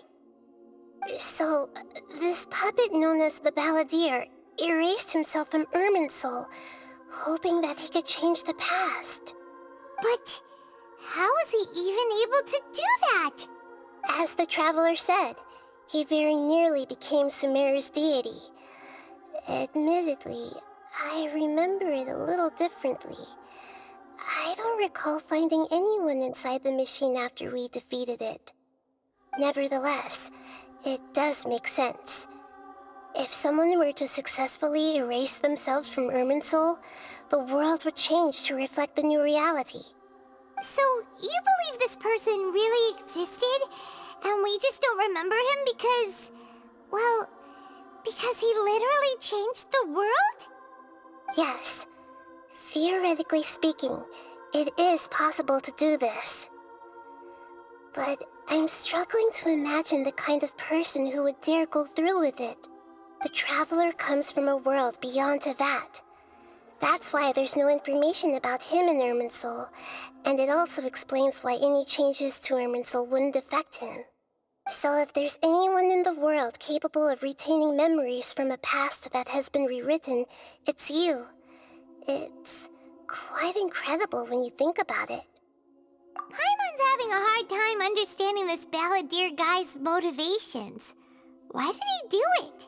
I can only make inferences based on the information we've been given. As for what kind of person he was, only you remember that.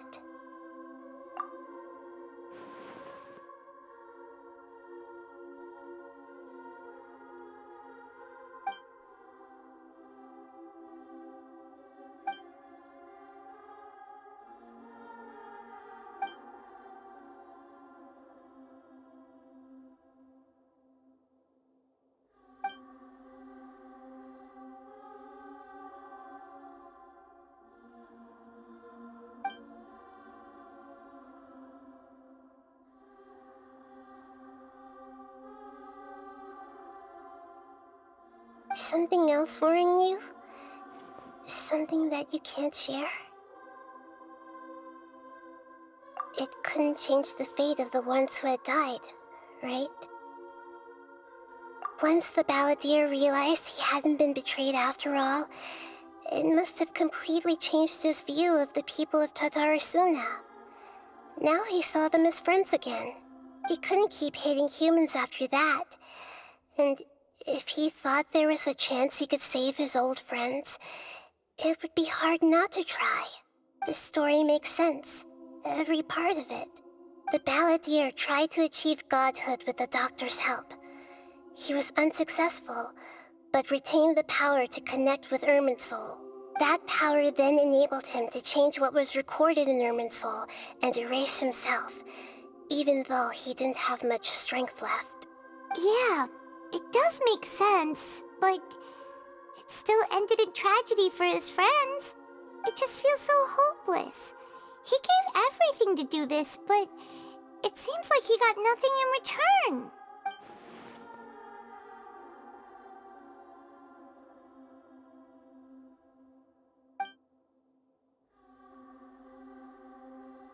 Please wait a moment.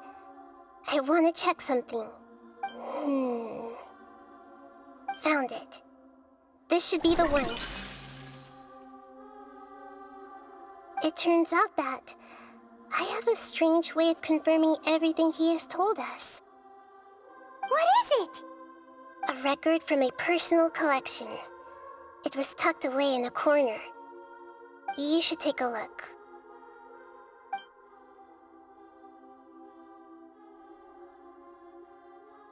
Is this a fairy tale? Who wrote it? I authored this record myself. Huh? You wrote a fairy tale that somehow has something to do with the Balladeer? When combined with the Traveler's narrative, it's clear that this story is an allegory. Everything in it is a symbol for something else. Hold on. So this record survived from the past? Yes. Any information about the Balladeer or the Kabukimono in other records will have been changed.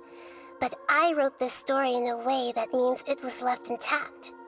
Changing the information in Irminsul changes to that. But Irminsul can't change information that was well hidden in advance. I guess I must have written this story as a backup before the Balladeer entered Irminsul. That's incredible! What a great idea! And sending the Traveler into Irminsul with the Balladeer must have been a further precaution. I knew he'd remember everything. This story is abstract enough that it still resonates with the present information recorded in Irminsul. But if we connect all the different pieces together, the true story that emerges is the one he told us, the now erased life of the Balladeer.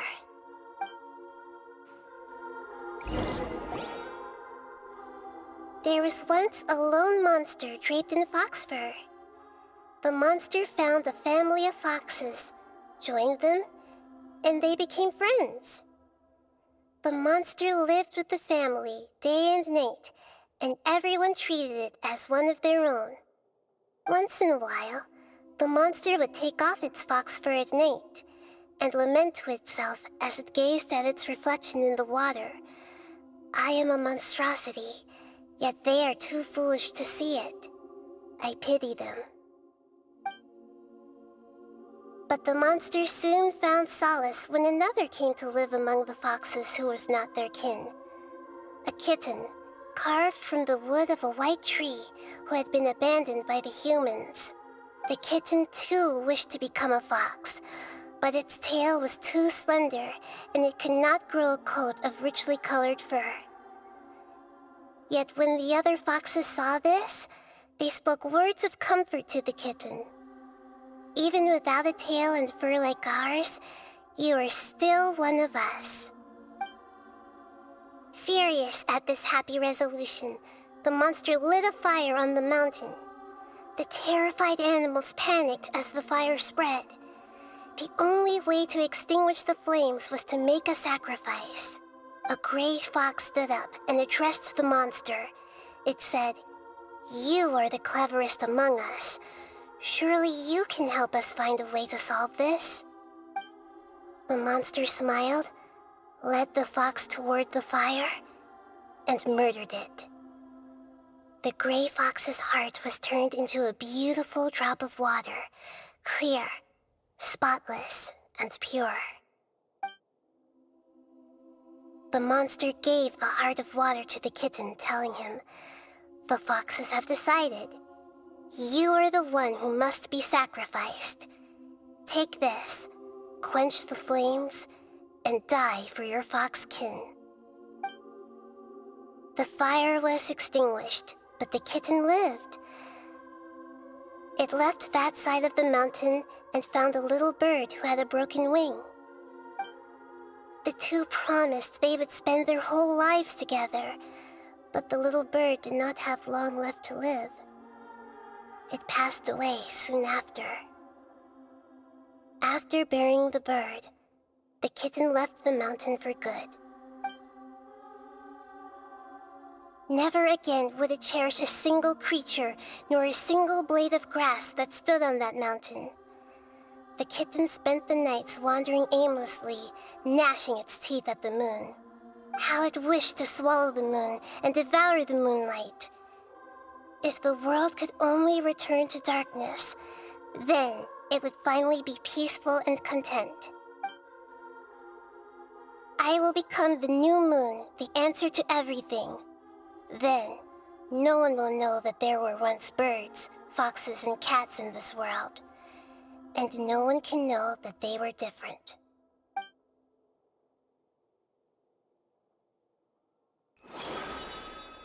We solved it!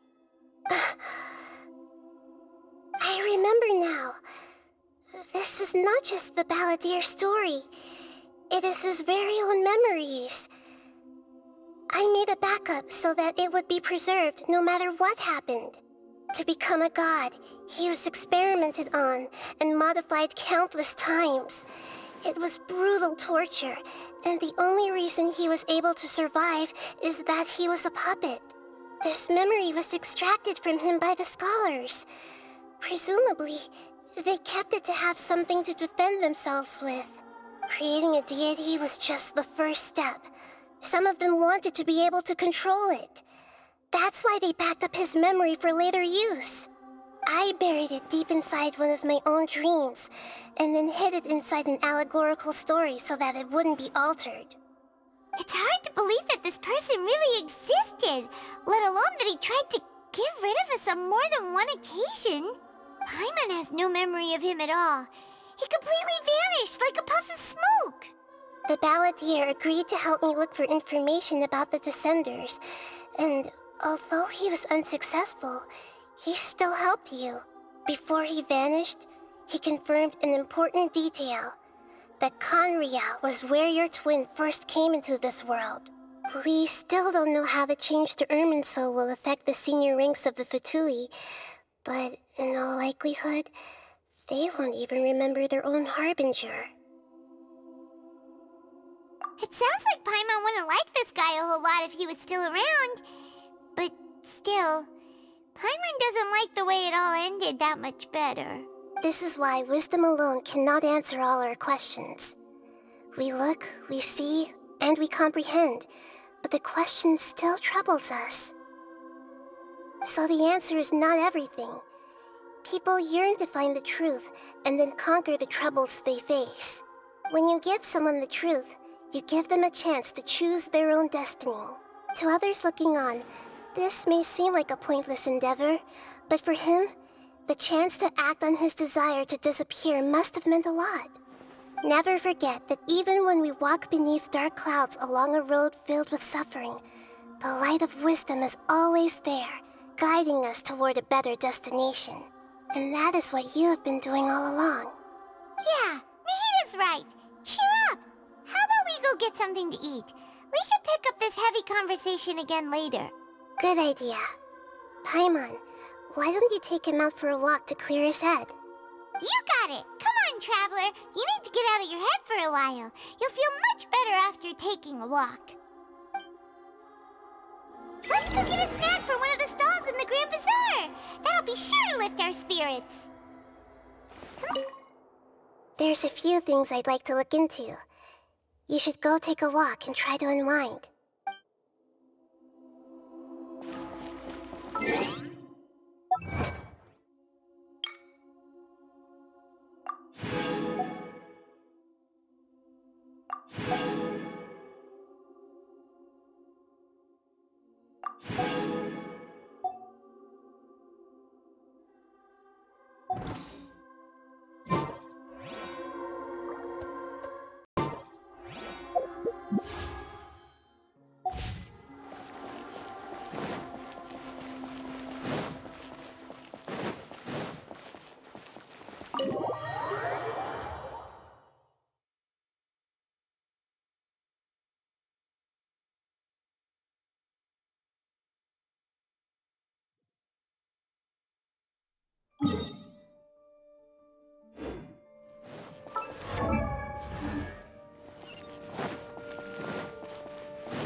What should we eat first?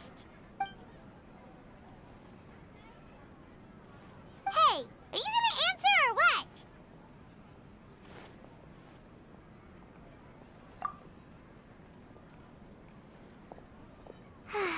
Alright, whatever you want. Well, Paimon will be right here when you figured stuff out. Then we can get something to eat.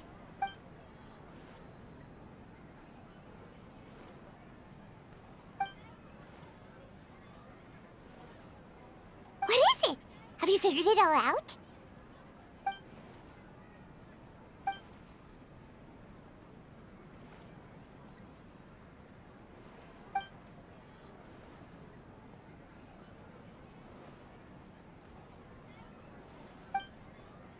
Why'd you jump up all of a sudden?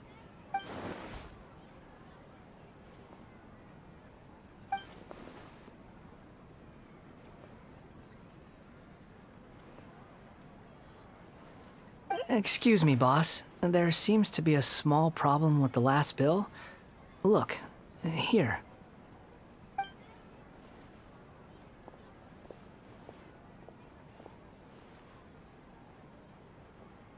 Hey! Hey, wait! You mean me? No, not you. That kid. Didn't you see? Little rascal grabbed my last 2 fresh Sunsettias and ran off. Look, if you're gonna help out here, you can't keep spacing out, okay? What is it? Work's too boring for you? Or has the big city got too many distractions? I wasn't paying close enough attention. Sorry, boss.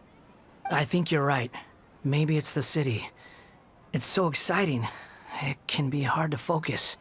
Who's that guy? You know him or something? He's who? You're a strange one, kiddo. You say you don't want any money for helping out here, and then when I actually give you some work to do, you keep letting yourself get distracted. I don't want to take advantage, so I'm happy to pay you what I'd pay anyone else. But if you keep acting like this, pretty soon I won't be able to afford to. No, please. I mean it. You don't need to pay me anything. I'm just so thankful you agreed to take on an outsider like me. You're welcome, I guess. But I got bigger things to worry about. Look, we're all out of Sunsetias, and I promised the lady down the street I'd deliver a fruit bowl this evening. Leave it to me. I'll find some more. Just a moment. I'll be right back. Stop. I'm gonna level with you, kiddo. I've never met a worker who said they didn't want a wage before. And at first, I got greedy. Couldn't believe my luck. But I figured you'd start asking for something in return eventually. You don't want money. You don't take days off. And in your free time, all I see you do is wander around, taking in the sights. Are you a drifter or something? That's right, I am. We can talk more about that later. First, let me get those fruits you needed. Sunsetias, was it? I'll be right back. Hey, what do we do now? Okay, stay out of sight. Don't let him see you.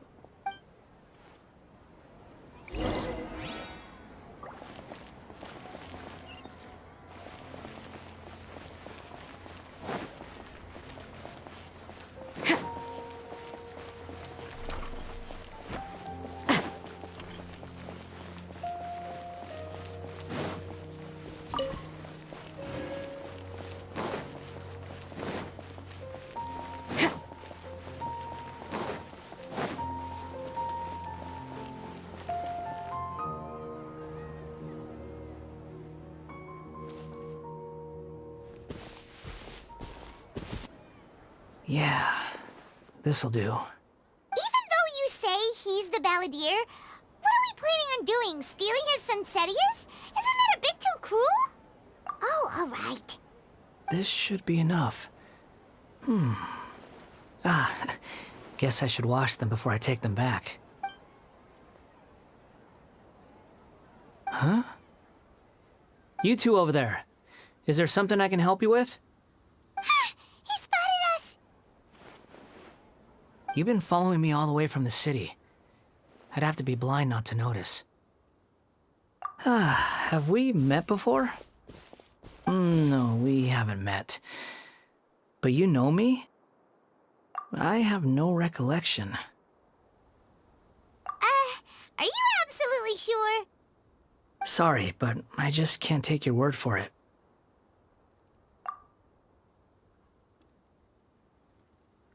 A puppet? What makes you think that? Huh? You were right! The look on his face! I guess you do know me after all. That is not something I share with a lot of people. Look, I'm just a wanderer. But seeing as you've gone through all this trouble to track me down, I'm sure whatever it is must be important. Okay, but please let me deliver these goods to my boss first. Are you really working for that guy? He said you don't want any more for it. Is that true? Yes, I ran into him out in the wilderness during a storm, and he let me take shelter in his cart. In return, I said I'd be his helper for a while. That's oddly nice of you. Let me take these back. Then I'll come with you, okay? Then let's return to the city.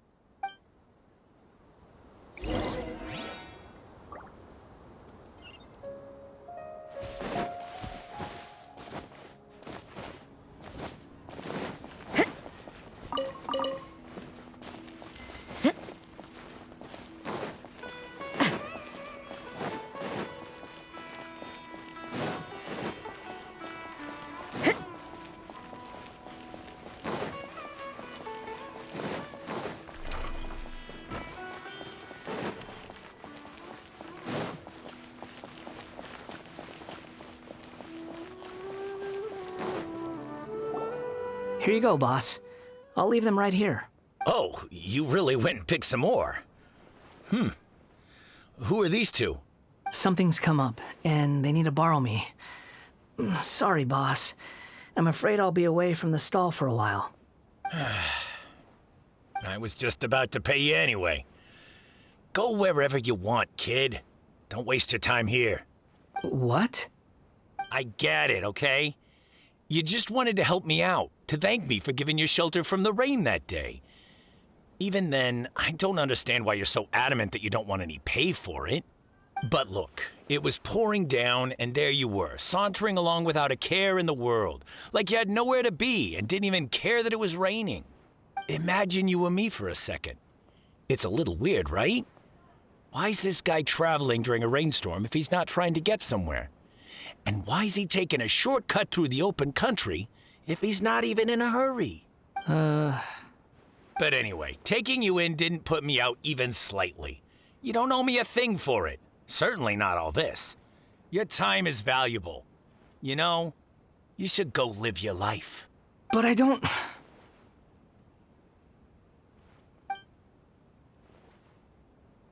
No, you're right. Then I suppose this is where we say goodbye. Thank you again for taking me into the city. Don't mention it, kiddo. I've run into all kinds of characters over the years. I just hope you find your path. Thank you. All right, done. Thanks for waiting for me. We can go now.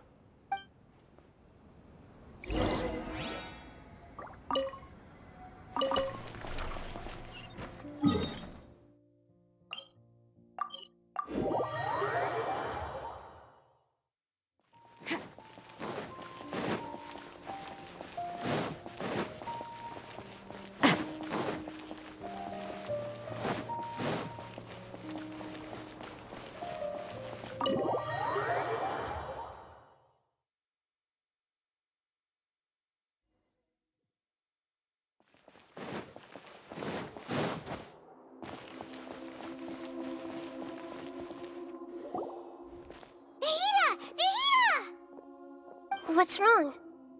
Huh? Are you? Hello. I do apologize for the sudden intrusion. We found this guy in the street, but he doesn't seem to remember anything. So, yeah, quite an eventful walk. You say that you are trekking across Tevat to train yourself. Many other Inazumans who describe themselves in this way call themselves Shugenja. Why do you refer to yourself as a wanderer? Well, it seems more relevant in my case. To me, it sounds like a plant with no roots. But these two claim that they know me, and that I have a hidden past unknown even to myself. I wouldn't call it the past, but rather... this is a difficult one to explain. I don't like to rely on using terms like this often, but in your case, it seems that it ought to be called previous incarnation. Oh, like a past life or something? Yes, something far more distant than the past. So far away that you cannot perceive it. Okay, I have to ask. What was I like in my previous incarnation?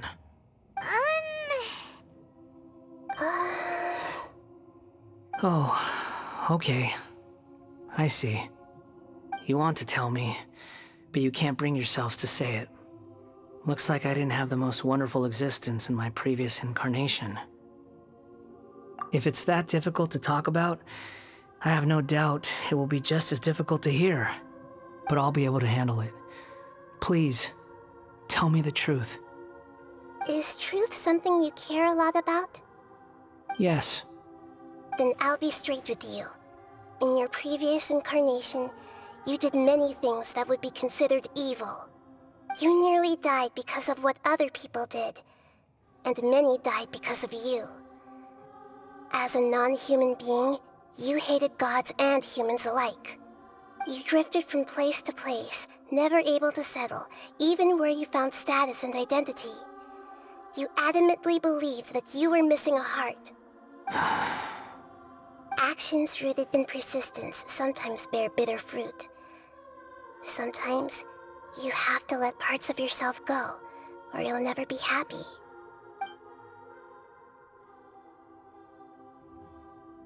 I gave everything I had, but it barely changed history at all. In terms of the outcome alone, that's true.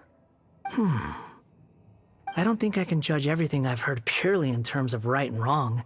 Each choice a person makes belongs to a specific place and time, a chain of cause and effect, a cycle of karma and consequence. That is the nature of truth. If one thing is right, its opposite must be wrong. And yet, dichotomies like this are not enough to explain the world in all of its complexity. It seems like my previous incarnation wasn't the most likable individual. We're not trying to hurt your feelings or anything, but yeah, we weren't your biggest fans. If we were enemies, why are you trying to help me find the truth? This is so frustrating! This guy's supposed to be our arch enemy, but now he's just some random stranger we met on the street! He's got so much to answer for, but we can't make him talk because he doesn't remember anything. What a weird situation. Lesser Lord Kusanali, as the god of wisdom, I trust that everything you told me must be true. Yes, it's all true. I can even show you the memories themselves, if you're willing. Please, I want to see them for myself. I want to experience my own transgressions. Even though it will cause your present self great mental anguish? I'm just a puppet, with no heart and no name. There is nothing in this world for me to cling to fill the void within me. Except maybe these sins that can never be undone. Very well. As you wish. Wait, shouldn't we go with him? This one's kind of on us for bringing him here. Don't worry. Whatever danger I might face, it's my burden to bear. Traveler, could I ask you to supervise him on my behalf? Oh, good point. Given your, unique situation, we'd better keep an eye on you. Understood. Thank you. Now, prepare yourselves, everyone.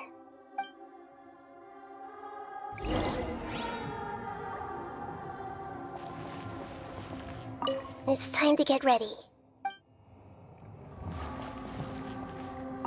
No matter what lies ahead, I'll face it. Whatever it takes. I'm just sorry that you have to join me for the whole thing.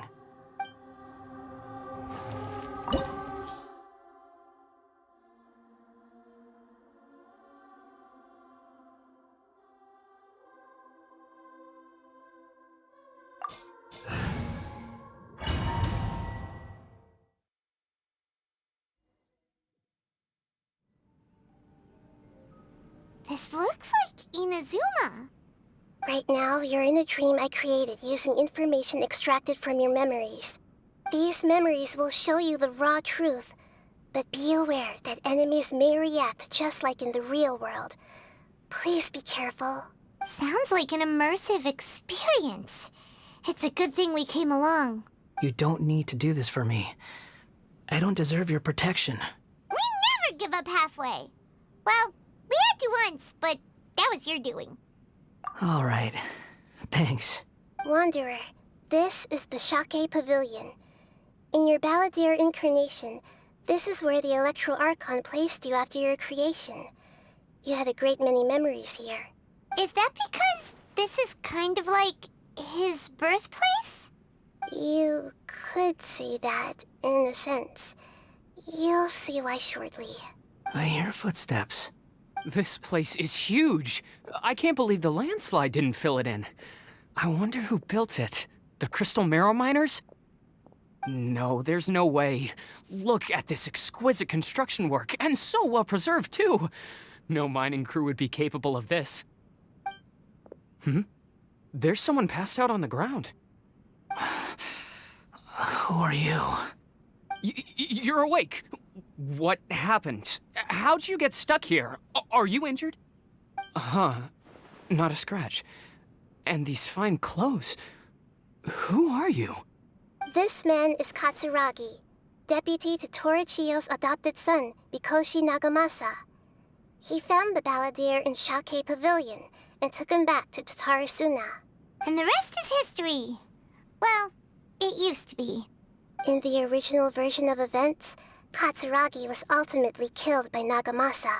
Let me get you out of here. Our people are nearby. Hang in there. During the Tatarasuna incident, Niwa was murdered by the doctor disguised as a mechanic. The Balladeer, then known as the Kabukimono, disappeared not long after. As the second in command at Tatarasuna, responsibility for what had happened fell to Mikoshi Nagamasa. But Katsuragi had sworn lifelong loyalty to Nagamasa after the latter had once saved his life. At Katsuragi's insistence, Nagamasa killed him to put an end to the Tatarasuna incident. Katsuragi seems like he was a good guy. He looks like a warrior, but he has a kind face. Why couldn't he live a long and happy life?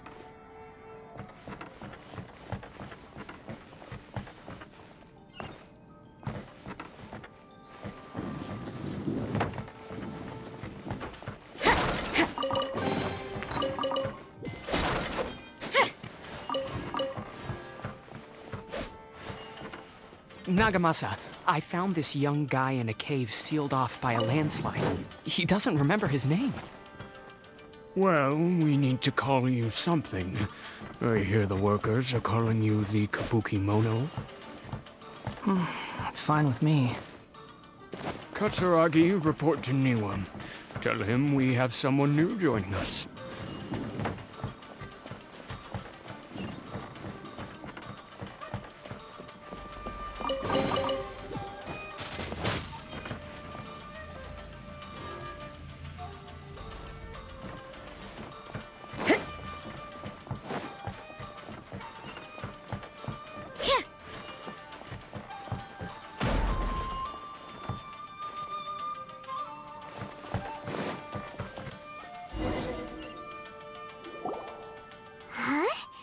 What are we doing back here? Whoa, this is where you were born? It's pretty, but there's nobody here. I was abandoned, like you. I lived here for a while at first, but there's nothing for us here. We can't stay. Okay. I heard my mom and dad used to make swords, but the factory manager died, and then my dad got sick. He kept coughing all the time, just like me. Then Mom started coughing too. But you can't. You promised me. Yup, we're family now. We're gonna be together forever and ever. This child didn't have a name. Or rather, the Balladeer didn't know what to call him. His father died before he could name him. After his mother died, the child stayed in their straw hut alone. Some of the neighbors helped to raise him. After leaving Tatarasuna, the Balladeer ran into this child who didn't have a name, just like him. They made a promise to live together. What happened to the child then? He died from his illness while he was still very young. The Balladeer came home one day and found that he had stopped breathing. Hey! What's wrong? Say something! You promised me we could be family! You're no different from Niwa and all the others. You betrayed me too. The voices have gone. It looks like the memory ends here. Let's keep going.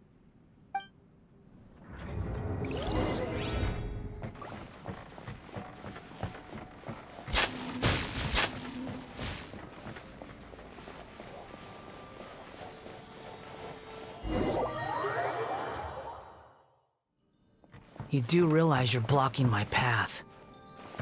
I come not to obstruct you. I've been waiting.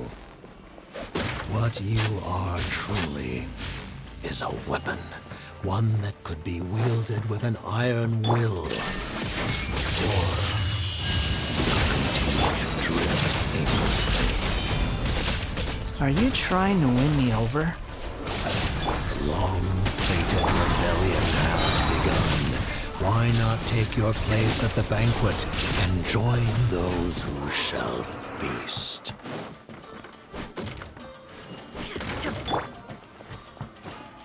Huh?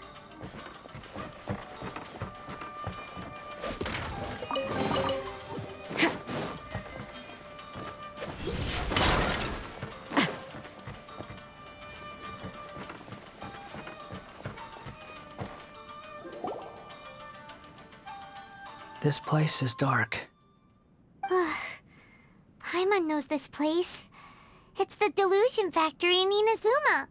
In the original version of events, the Traveler once encountered the Balladeer here. Such a creepy atmosphere. And so familiar. Hey, look over there! Well, well, my fair lady. Is this rundown factory and these incompetent fools all for me? Wow. You shouldn't have. Huh. What do you have to gain from belittling your subordinates? You might not want to admit it, but you are a part of this plan. Perhaps you find fighting in the Abyss to be a more meaningful use of your time? Oh, but of course, even this pales in comparison to being experimented on by the Doctor. What a sharp tongue you have. Funny how negotiating never seems to be your strong suit. For the task ahead, I suggest you keep your true feelings to yourself. Save your breath. I know what I have to do. I'm sure you think so, but I still think you need to hear it. Don't start thinking you're invincible, and don't let your emotions get in the way. Surely you're not worried about me. I just can't have you getting in my way. You and Child never fail to find ways to complicate things. I'm merely lighting a little fire in this chaotic nation. But you, being tossed out like trash, must make you want to destroy it completely. Do you remember the last time you were here? That was a lot of swordsmiths you killed. I'm sure the descendants of the Raiden Gokaden are still suffering the consequences now. Look at you. Oh, don't get so sentimental. Now, give that poor little tongue of yours a rest and stop pretending like you're above everyone else. Bye then. See you at the victory feast. Poor little tongue? She's playing with fire talking to me like that. Who does she think she is? Forget it. Someone might find me here any minute now. I should prepare to give them a warm welcome. The plot does not end here. There is more of this story to come. Wanderer, are you able to continue? Yes. Please don't worry about me. Why are you staring at me in silence? Can't you think of a nicer way to express yourself? I'm under no obligation to be nice to you. Besides, I thought nothing mattered to you except results in your own interests. Isn't that right, witch? Muddle-headed puppet. You're only number 6 because you can take more abuse than other humans. Do you really count that as an asset? You're about as much fun to be around as a raging inferno. But before we murder each other, it'd be best if we finish our duties.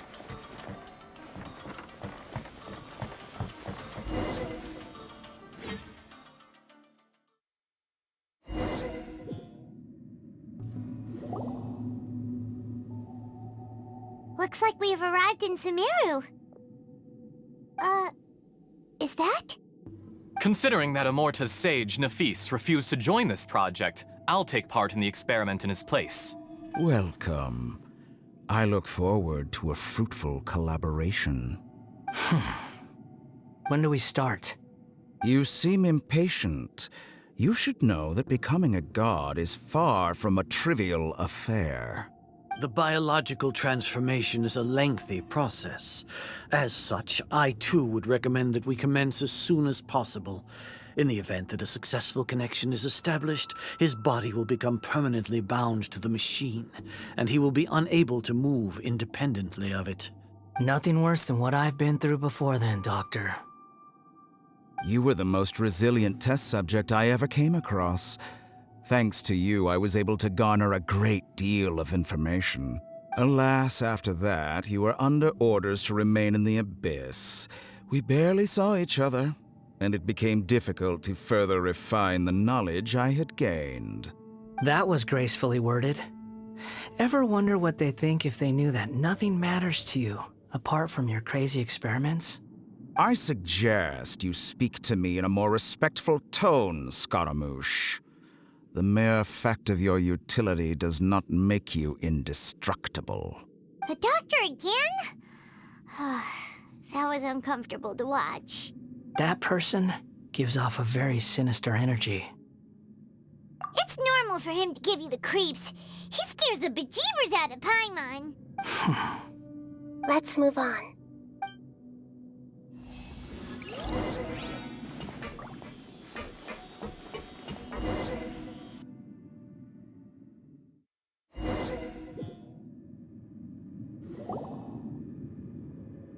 You're a god. Do you think I'm evil? If you accept that he is you, just as you are you, then yes, you are evil. In your eyes, are there any differences between humans and puppets? Do you think there are any differences between your present self and your previous and future incarnations? If not, then what are the differences between humans and puppets? Whoever has tasted the joys and sorrows of life in the human realm is human. Whoever has loved and lost, cried with grief, howled with rage at the tragedy of death that eclipses the miracle of life, they are human too. I've seen enough of my past. If possible, I'd like to reclaim the sins that are mine to bear. No matter the consequences, I won't run from blame or punishment. Whatever I am due, let it come to pass. Can you return my memories to me? Huh? But won't that mean you'll lose your current identity? I've always believed that human lives follow a set of rules, with each person being a collection of past experiences. As a puppet living in a human world, my life is subject to the same rules. Regaining your memories means reverting completely to your previous incarnation. All the emotions that you discarded will return to you. Are you sure you want to do this? I've lived with a void in my chest my whole life. My creator didn't need me. And ever since I awoke, I've just drifted from one place to the next. But then I met you. And I finally realized that reclaiming my missing sins might be my one opportunity to become my true self.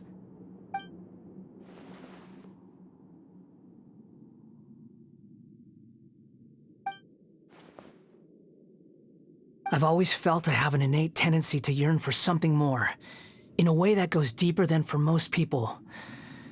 But for all my soul-searching as a Shugenja, I've never fully understood it. Looking at it now, it seems that I brought this curse upon myself. So I beg you, grant me this opportunity to gain a purpose, to change my destiny, and end my wandering. Very well. Since your mind is made up, I will return to you that which is yours.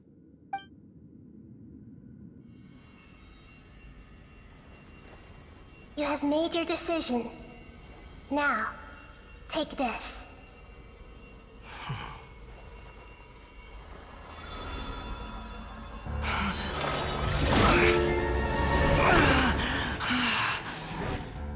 Set him free? A puppet? What's he doing here? You're a human as far as I'm concerned. Everyone's here. Wonderful. What a fine blade. Nagamasa will be thrilled.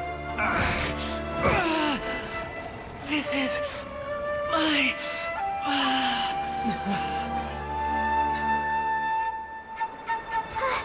Is he alright? No way!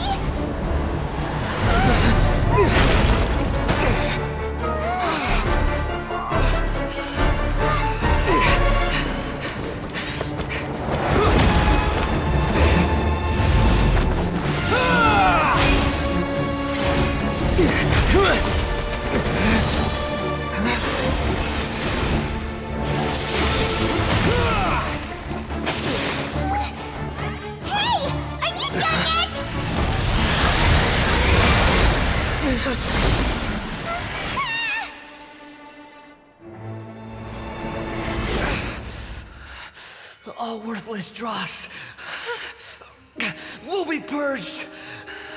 That's why this won't be the end.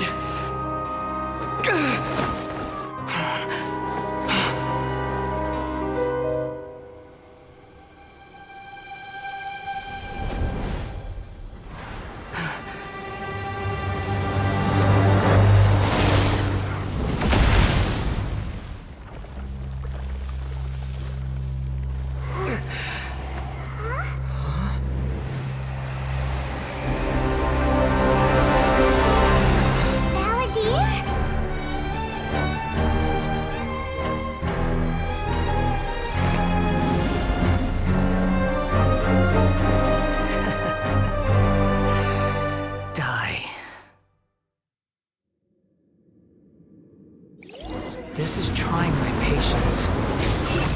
Have you got all your memories back now? You got any questions?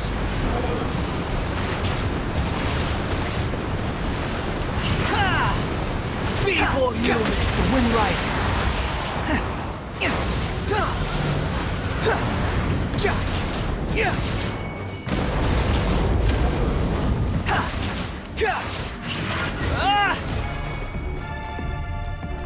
Squall Fury! At my command, you shall fall! The wind rises. You're dead! Squall Fury! Insignificant pest!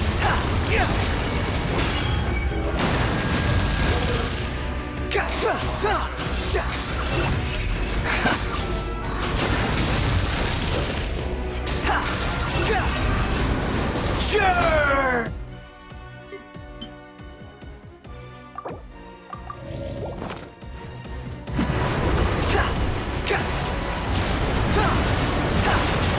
Behold!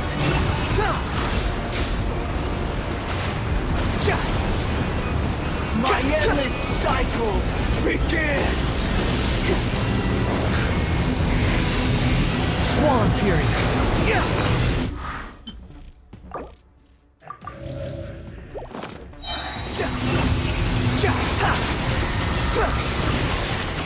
You dare to gaze upon me? Feeble human!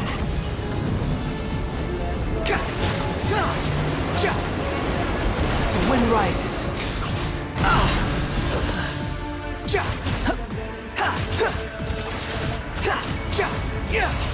Insignificant pest! Too slow. Behold!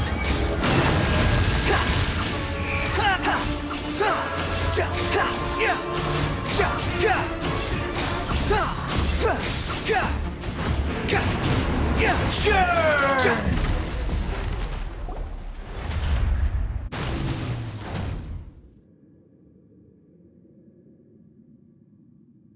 Imbecile! Get out of my sight. It disappeared. Did we win? What did you expect? I'd never lose to that. There's the tone of voice again. You're definitely back to your old self. Wait, but it was you inside that thing too! What have you got to be smug about? Sorry. I'm harsh on myself and everyone else. just the way I am. You sound like you're concerned about me. But don't worry. Thanks to you, even if I didn't change a thing, at least I now know the truth. The memory recovery seems to have been a success. This dream has served its purpose. Come on. Let's continue this outside.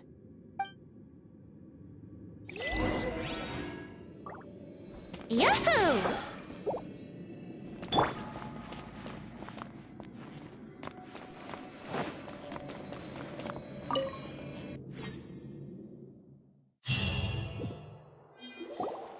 Welcome back, Traveler, Paimon, Balladeer.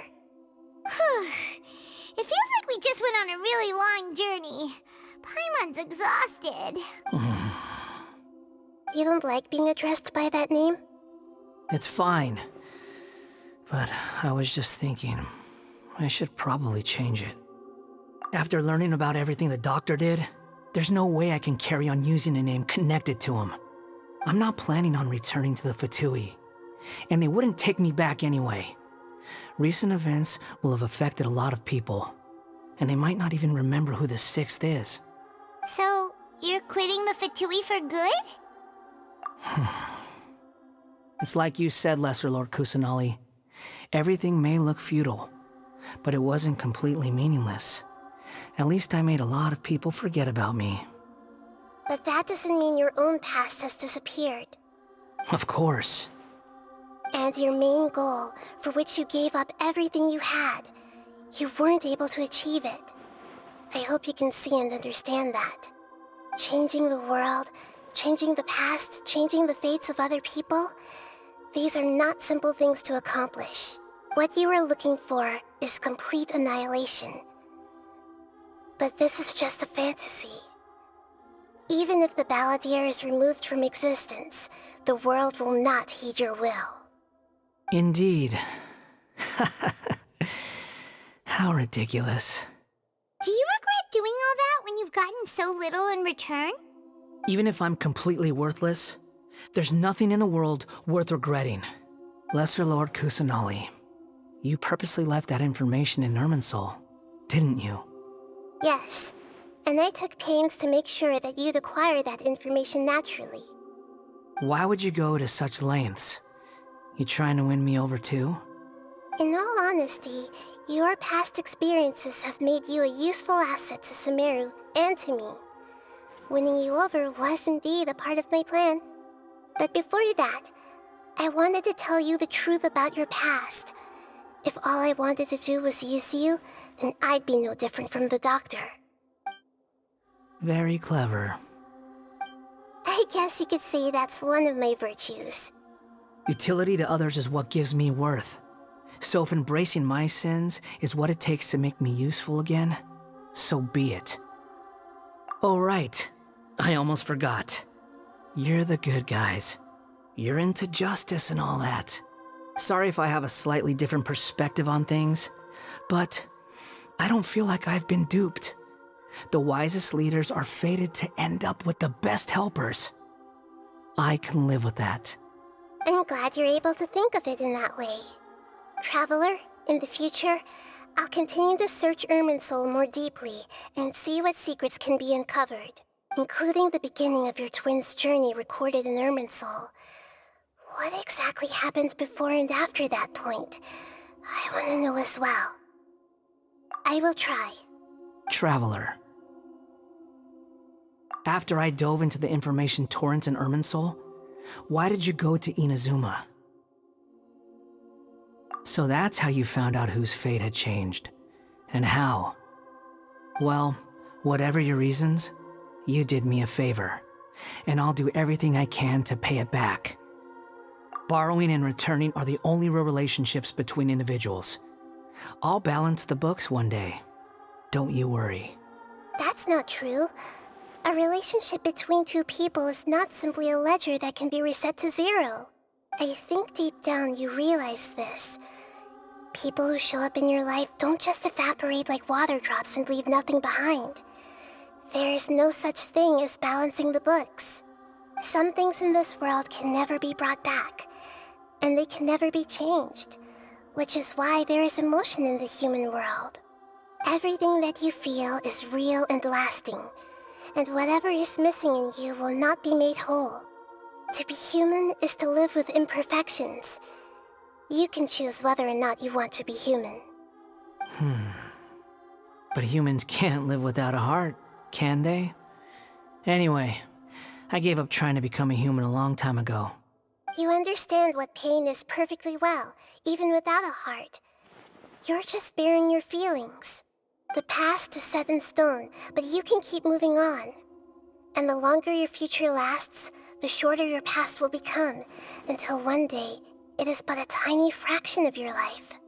Sounds like you've got a future planned out for me. Everything's ended up being pretty darn complicated. Paimon doesn't even know where to start, but the most important thing now is that you need to follow Nahida. Otherwise, all our efforts will have been for nothing.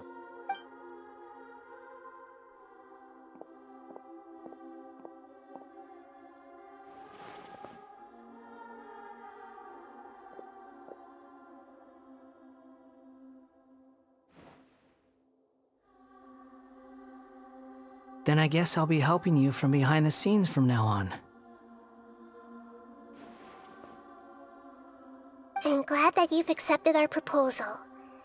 Why don't you choose a new name to celebrate? Ooh! Paimon wants to pick an ugly nickname for you, too! Why?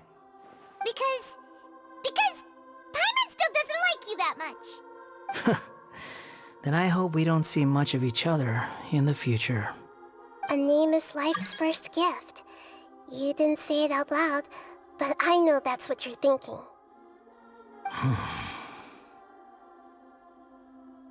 The Traveler and Paimon have helped you a lot. If you can't decide on a new name, maybe you can ask them for ideas. No! Paimon only does nicknames! If it's a serious name you're after, it's all yours.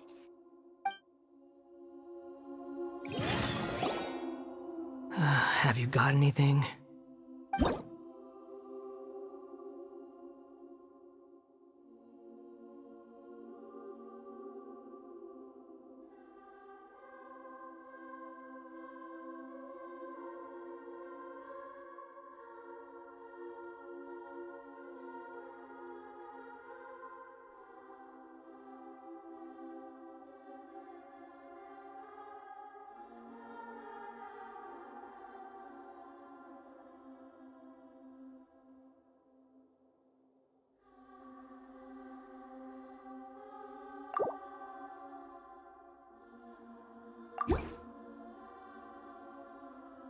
Are you sure?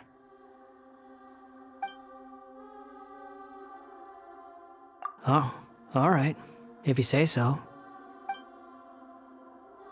There.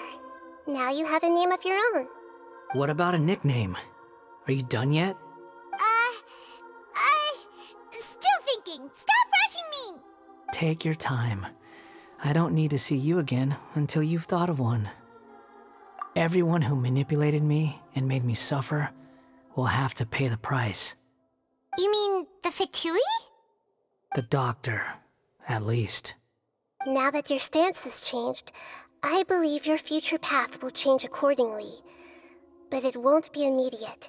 You still need some time to compose yourself. One more thing. There are still some descendants of the Raiden Gokuden living in Inazuma. Some of them know. Well, they ought to know about the connection between Raiden Gokuden and myself. I don't plan to leave Sumeru for the time being. If you see them in Inazuma, please tell them that I was the one responsible for the Raiden Gokuden's downfall. Even though the events have been erased from the world, they still deserve to know the truth. I see. That is up to you. Huh? But if we do that, then... It's fine. Let them stab their blades into my chest if they so desire. Maybe that's how it always should have been. What's that look for? Don't make that face. I know what I'm doing. That day will come. All right, we're done here. Goodbye, wise deity. And you too. He's gone. What he went through today would have been like living an entire lifetime in an instant. He'll need some time to calm down. Yeah, true. But even so, after everything that's happened, he doesn't seem quite as fierce anymore. So we can finally go eat? Paimon is starving. Thank you both. I hope you will find somewhere nice to go and relax for a while.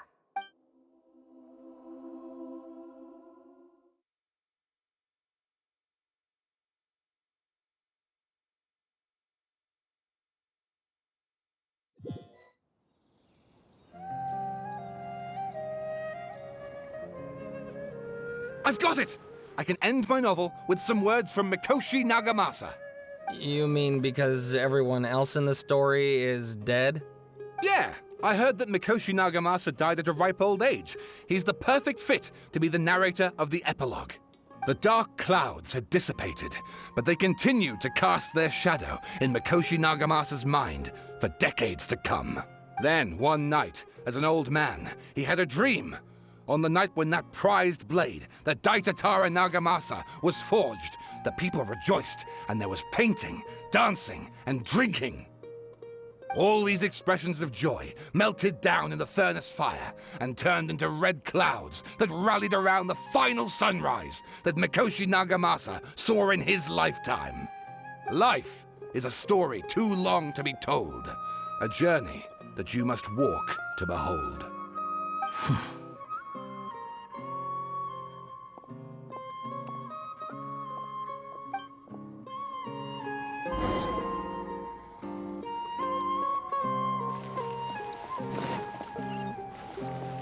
Akaba, thanks for inviting me to research together. Of course, Sawada. Your creativity has been indispensable to me. Without you, I'd have scratched my head bald by now.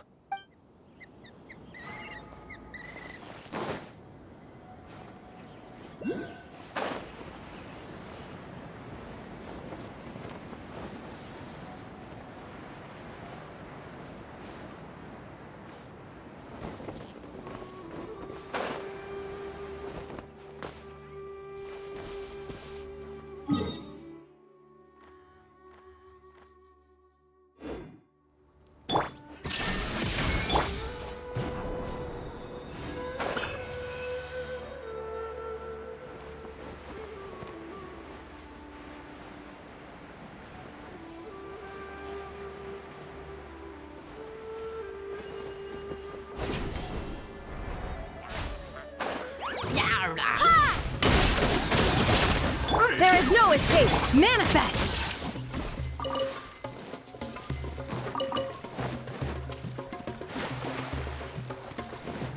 By ordinance divine, unleash!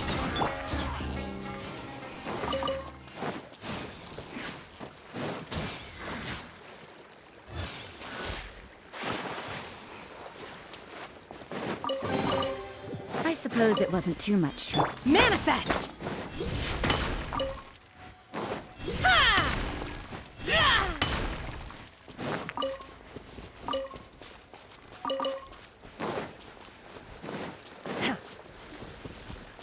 Unleash!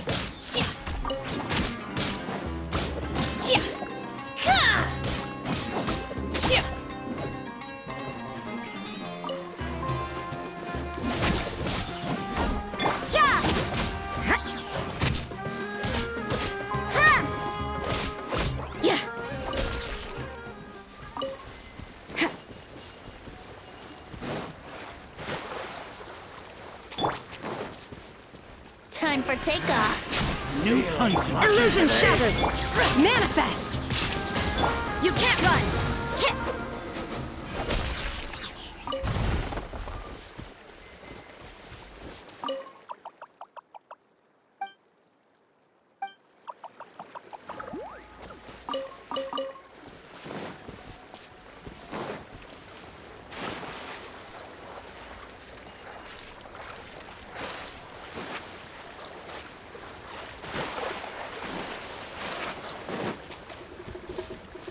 Unleash! Shiver! Torn to oblivion!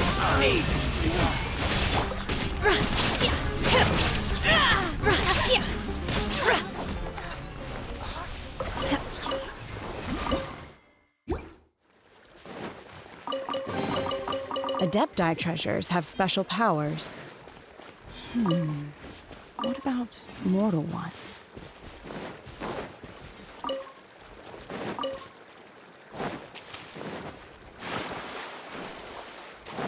Obey!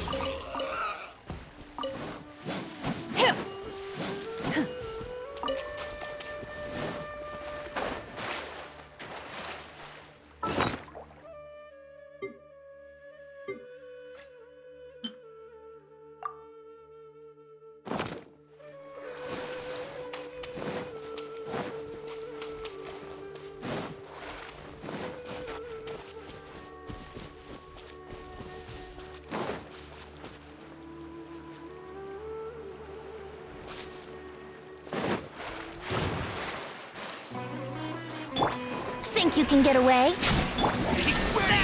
Unleash!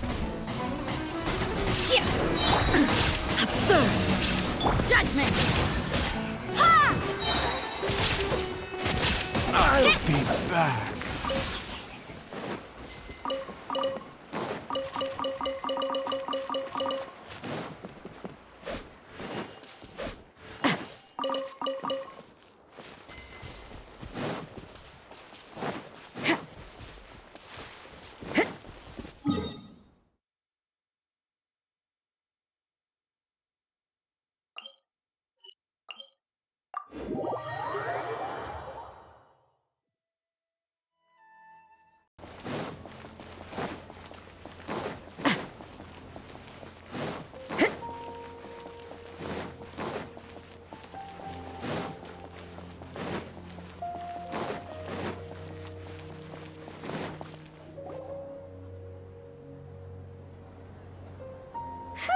It's about time we had a break.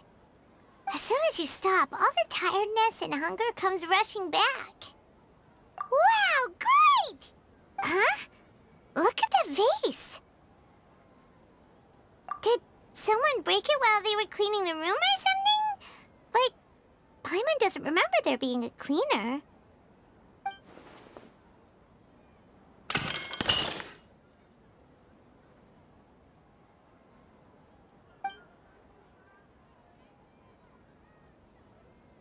You sound lost and confused.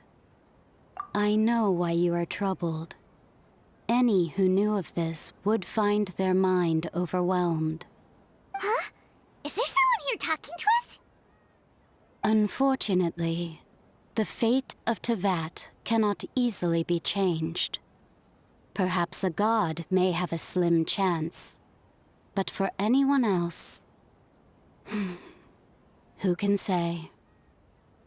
When a small animal runs into a tree trunk, though the tree may sway, it is not displaced. The same is true of fate. Like a vase that falls to the ground, whether it is broken by a cat or by a bird, the result is still a broken vase, is it not? Who are you? How do you know about all this? History does not change easily, but human hearts can. Believe your own eyes. Only that which you see is true. What is unseen is but an illusion. The voice has disappeared. And who the heck was that? And what were they doing coming out of nowhere and saying all that scary stuff?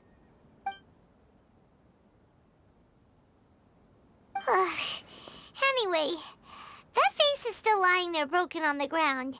Should Paimon go get someone to clean it up? It feels wrong just leaving it there. Just a moment. Paimon will be right back.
Everything is...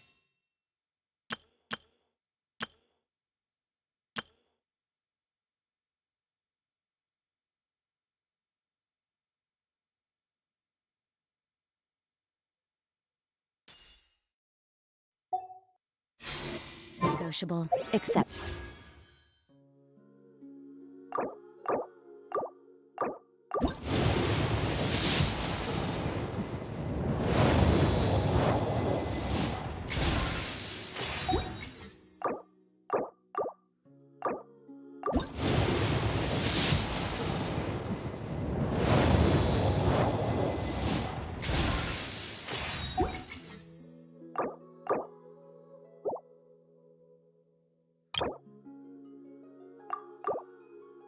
time.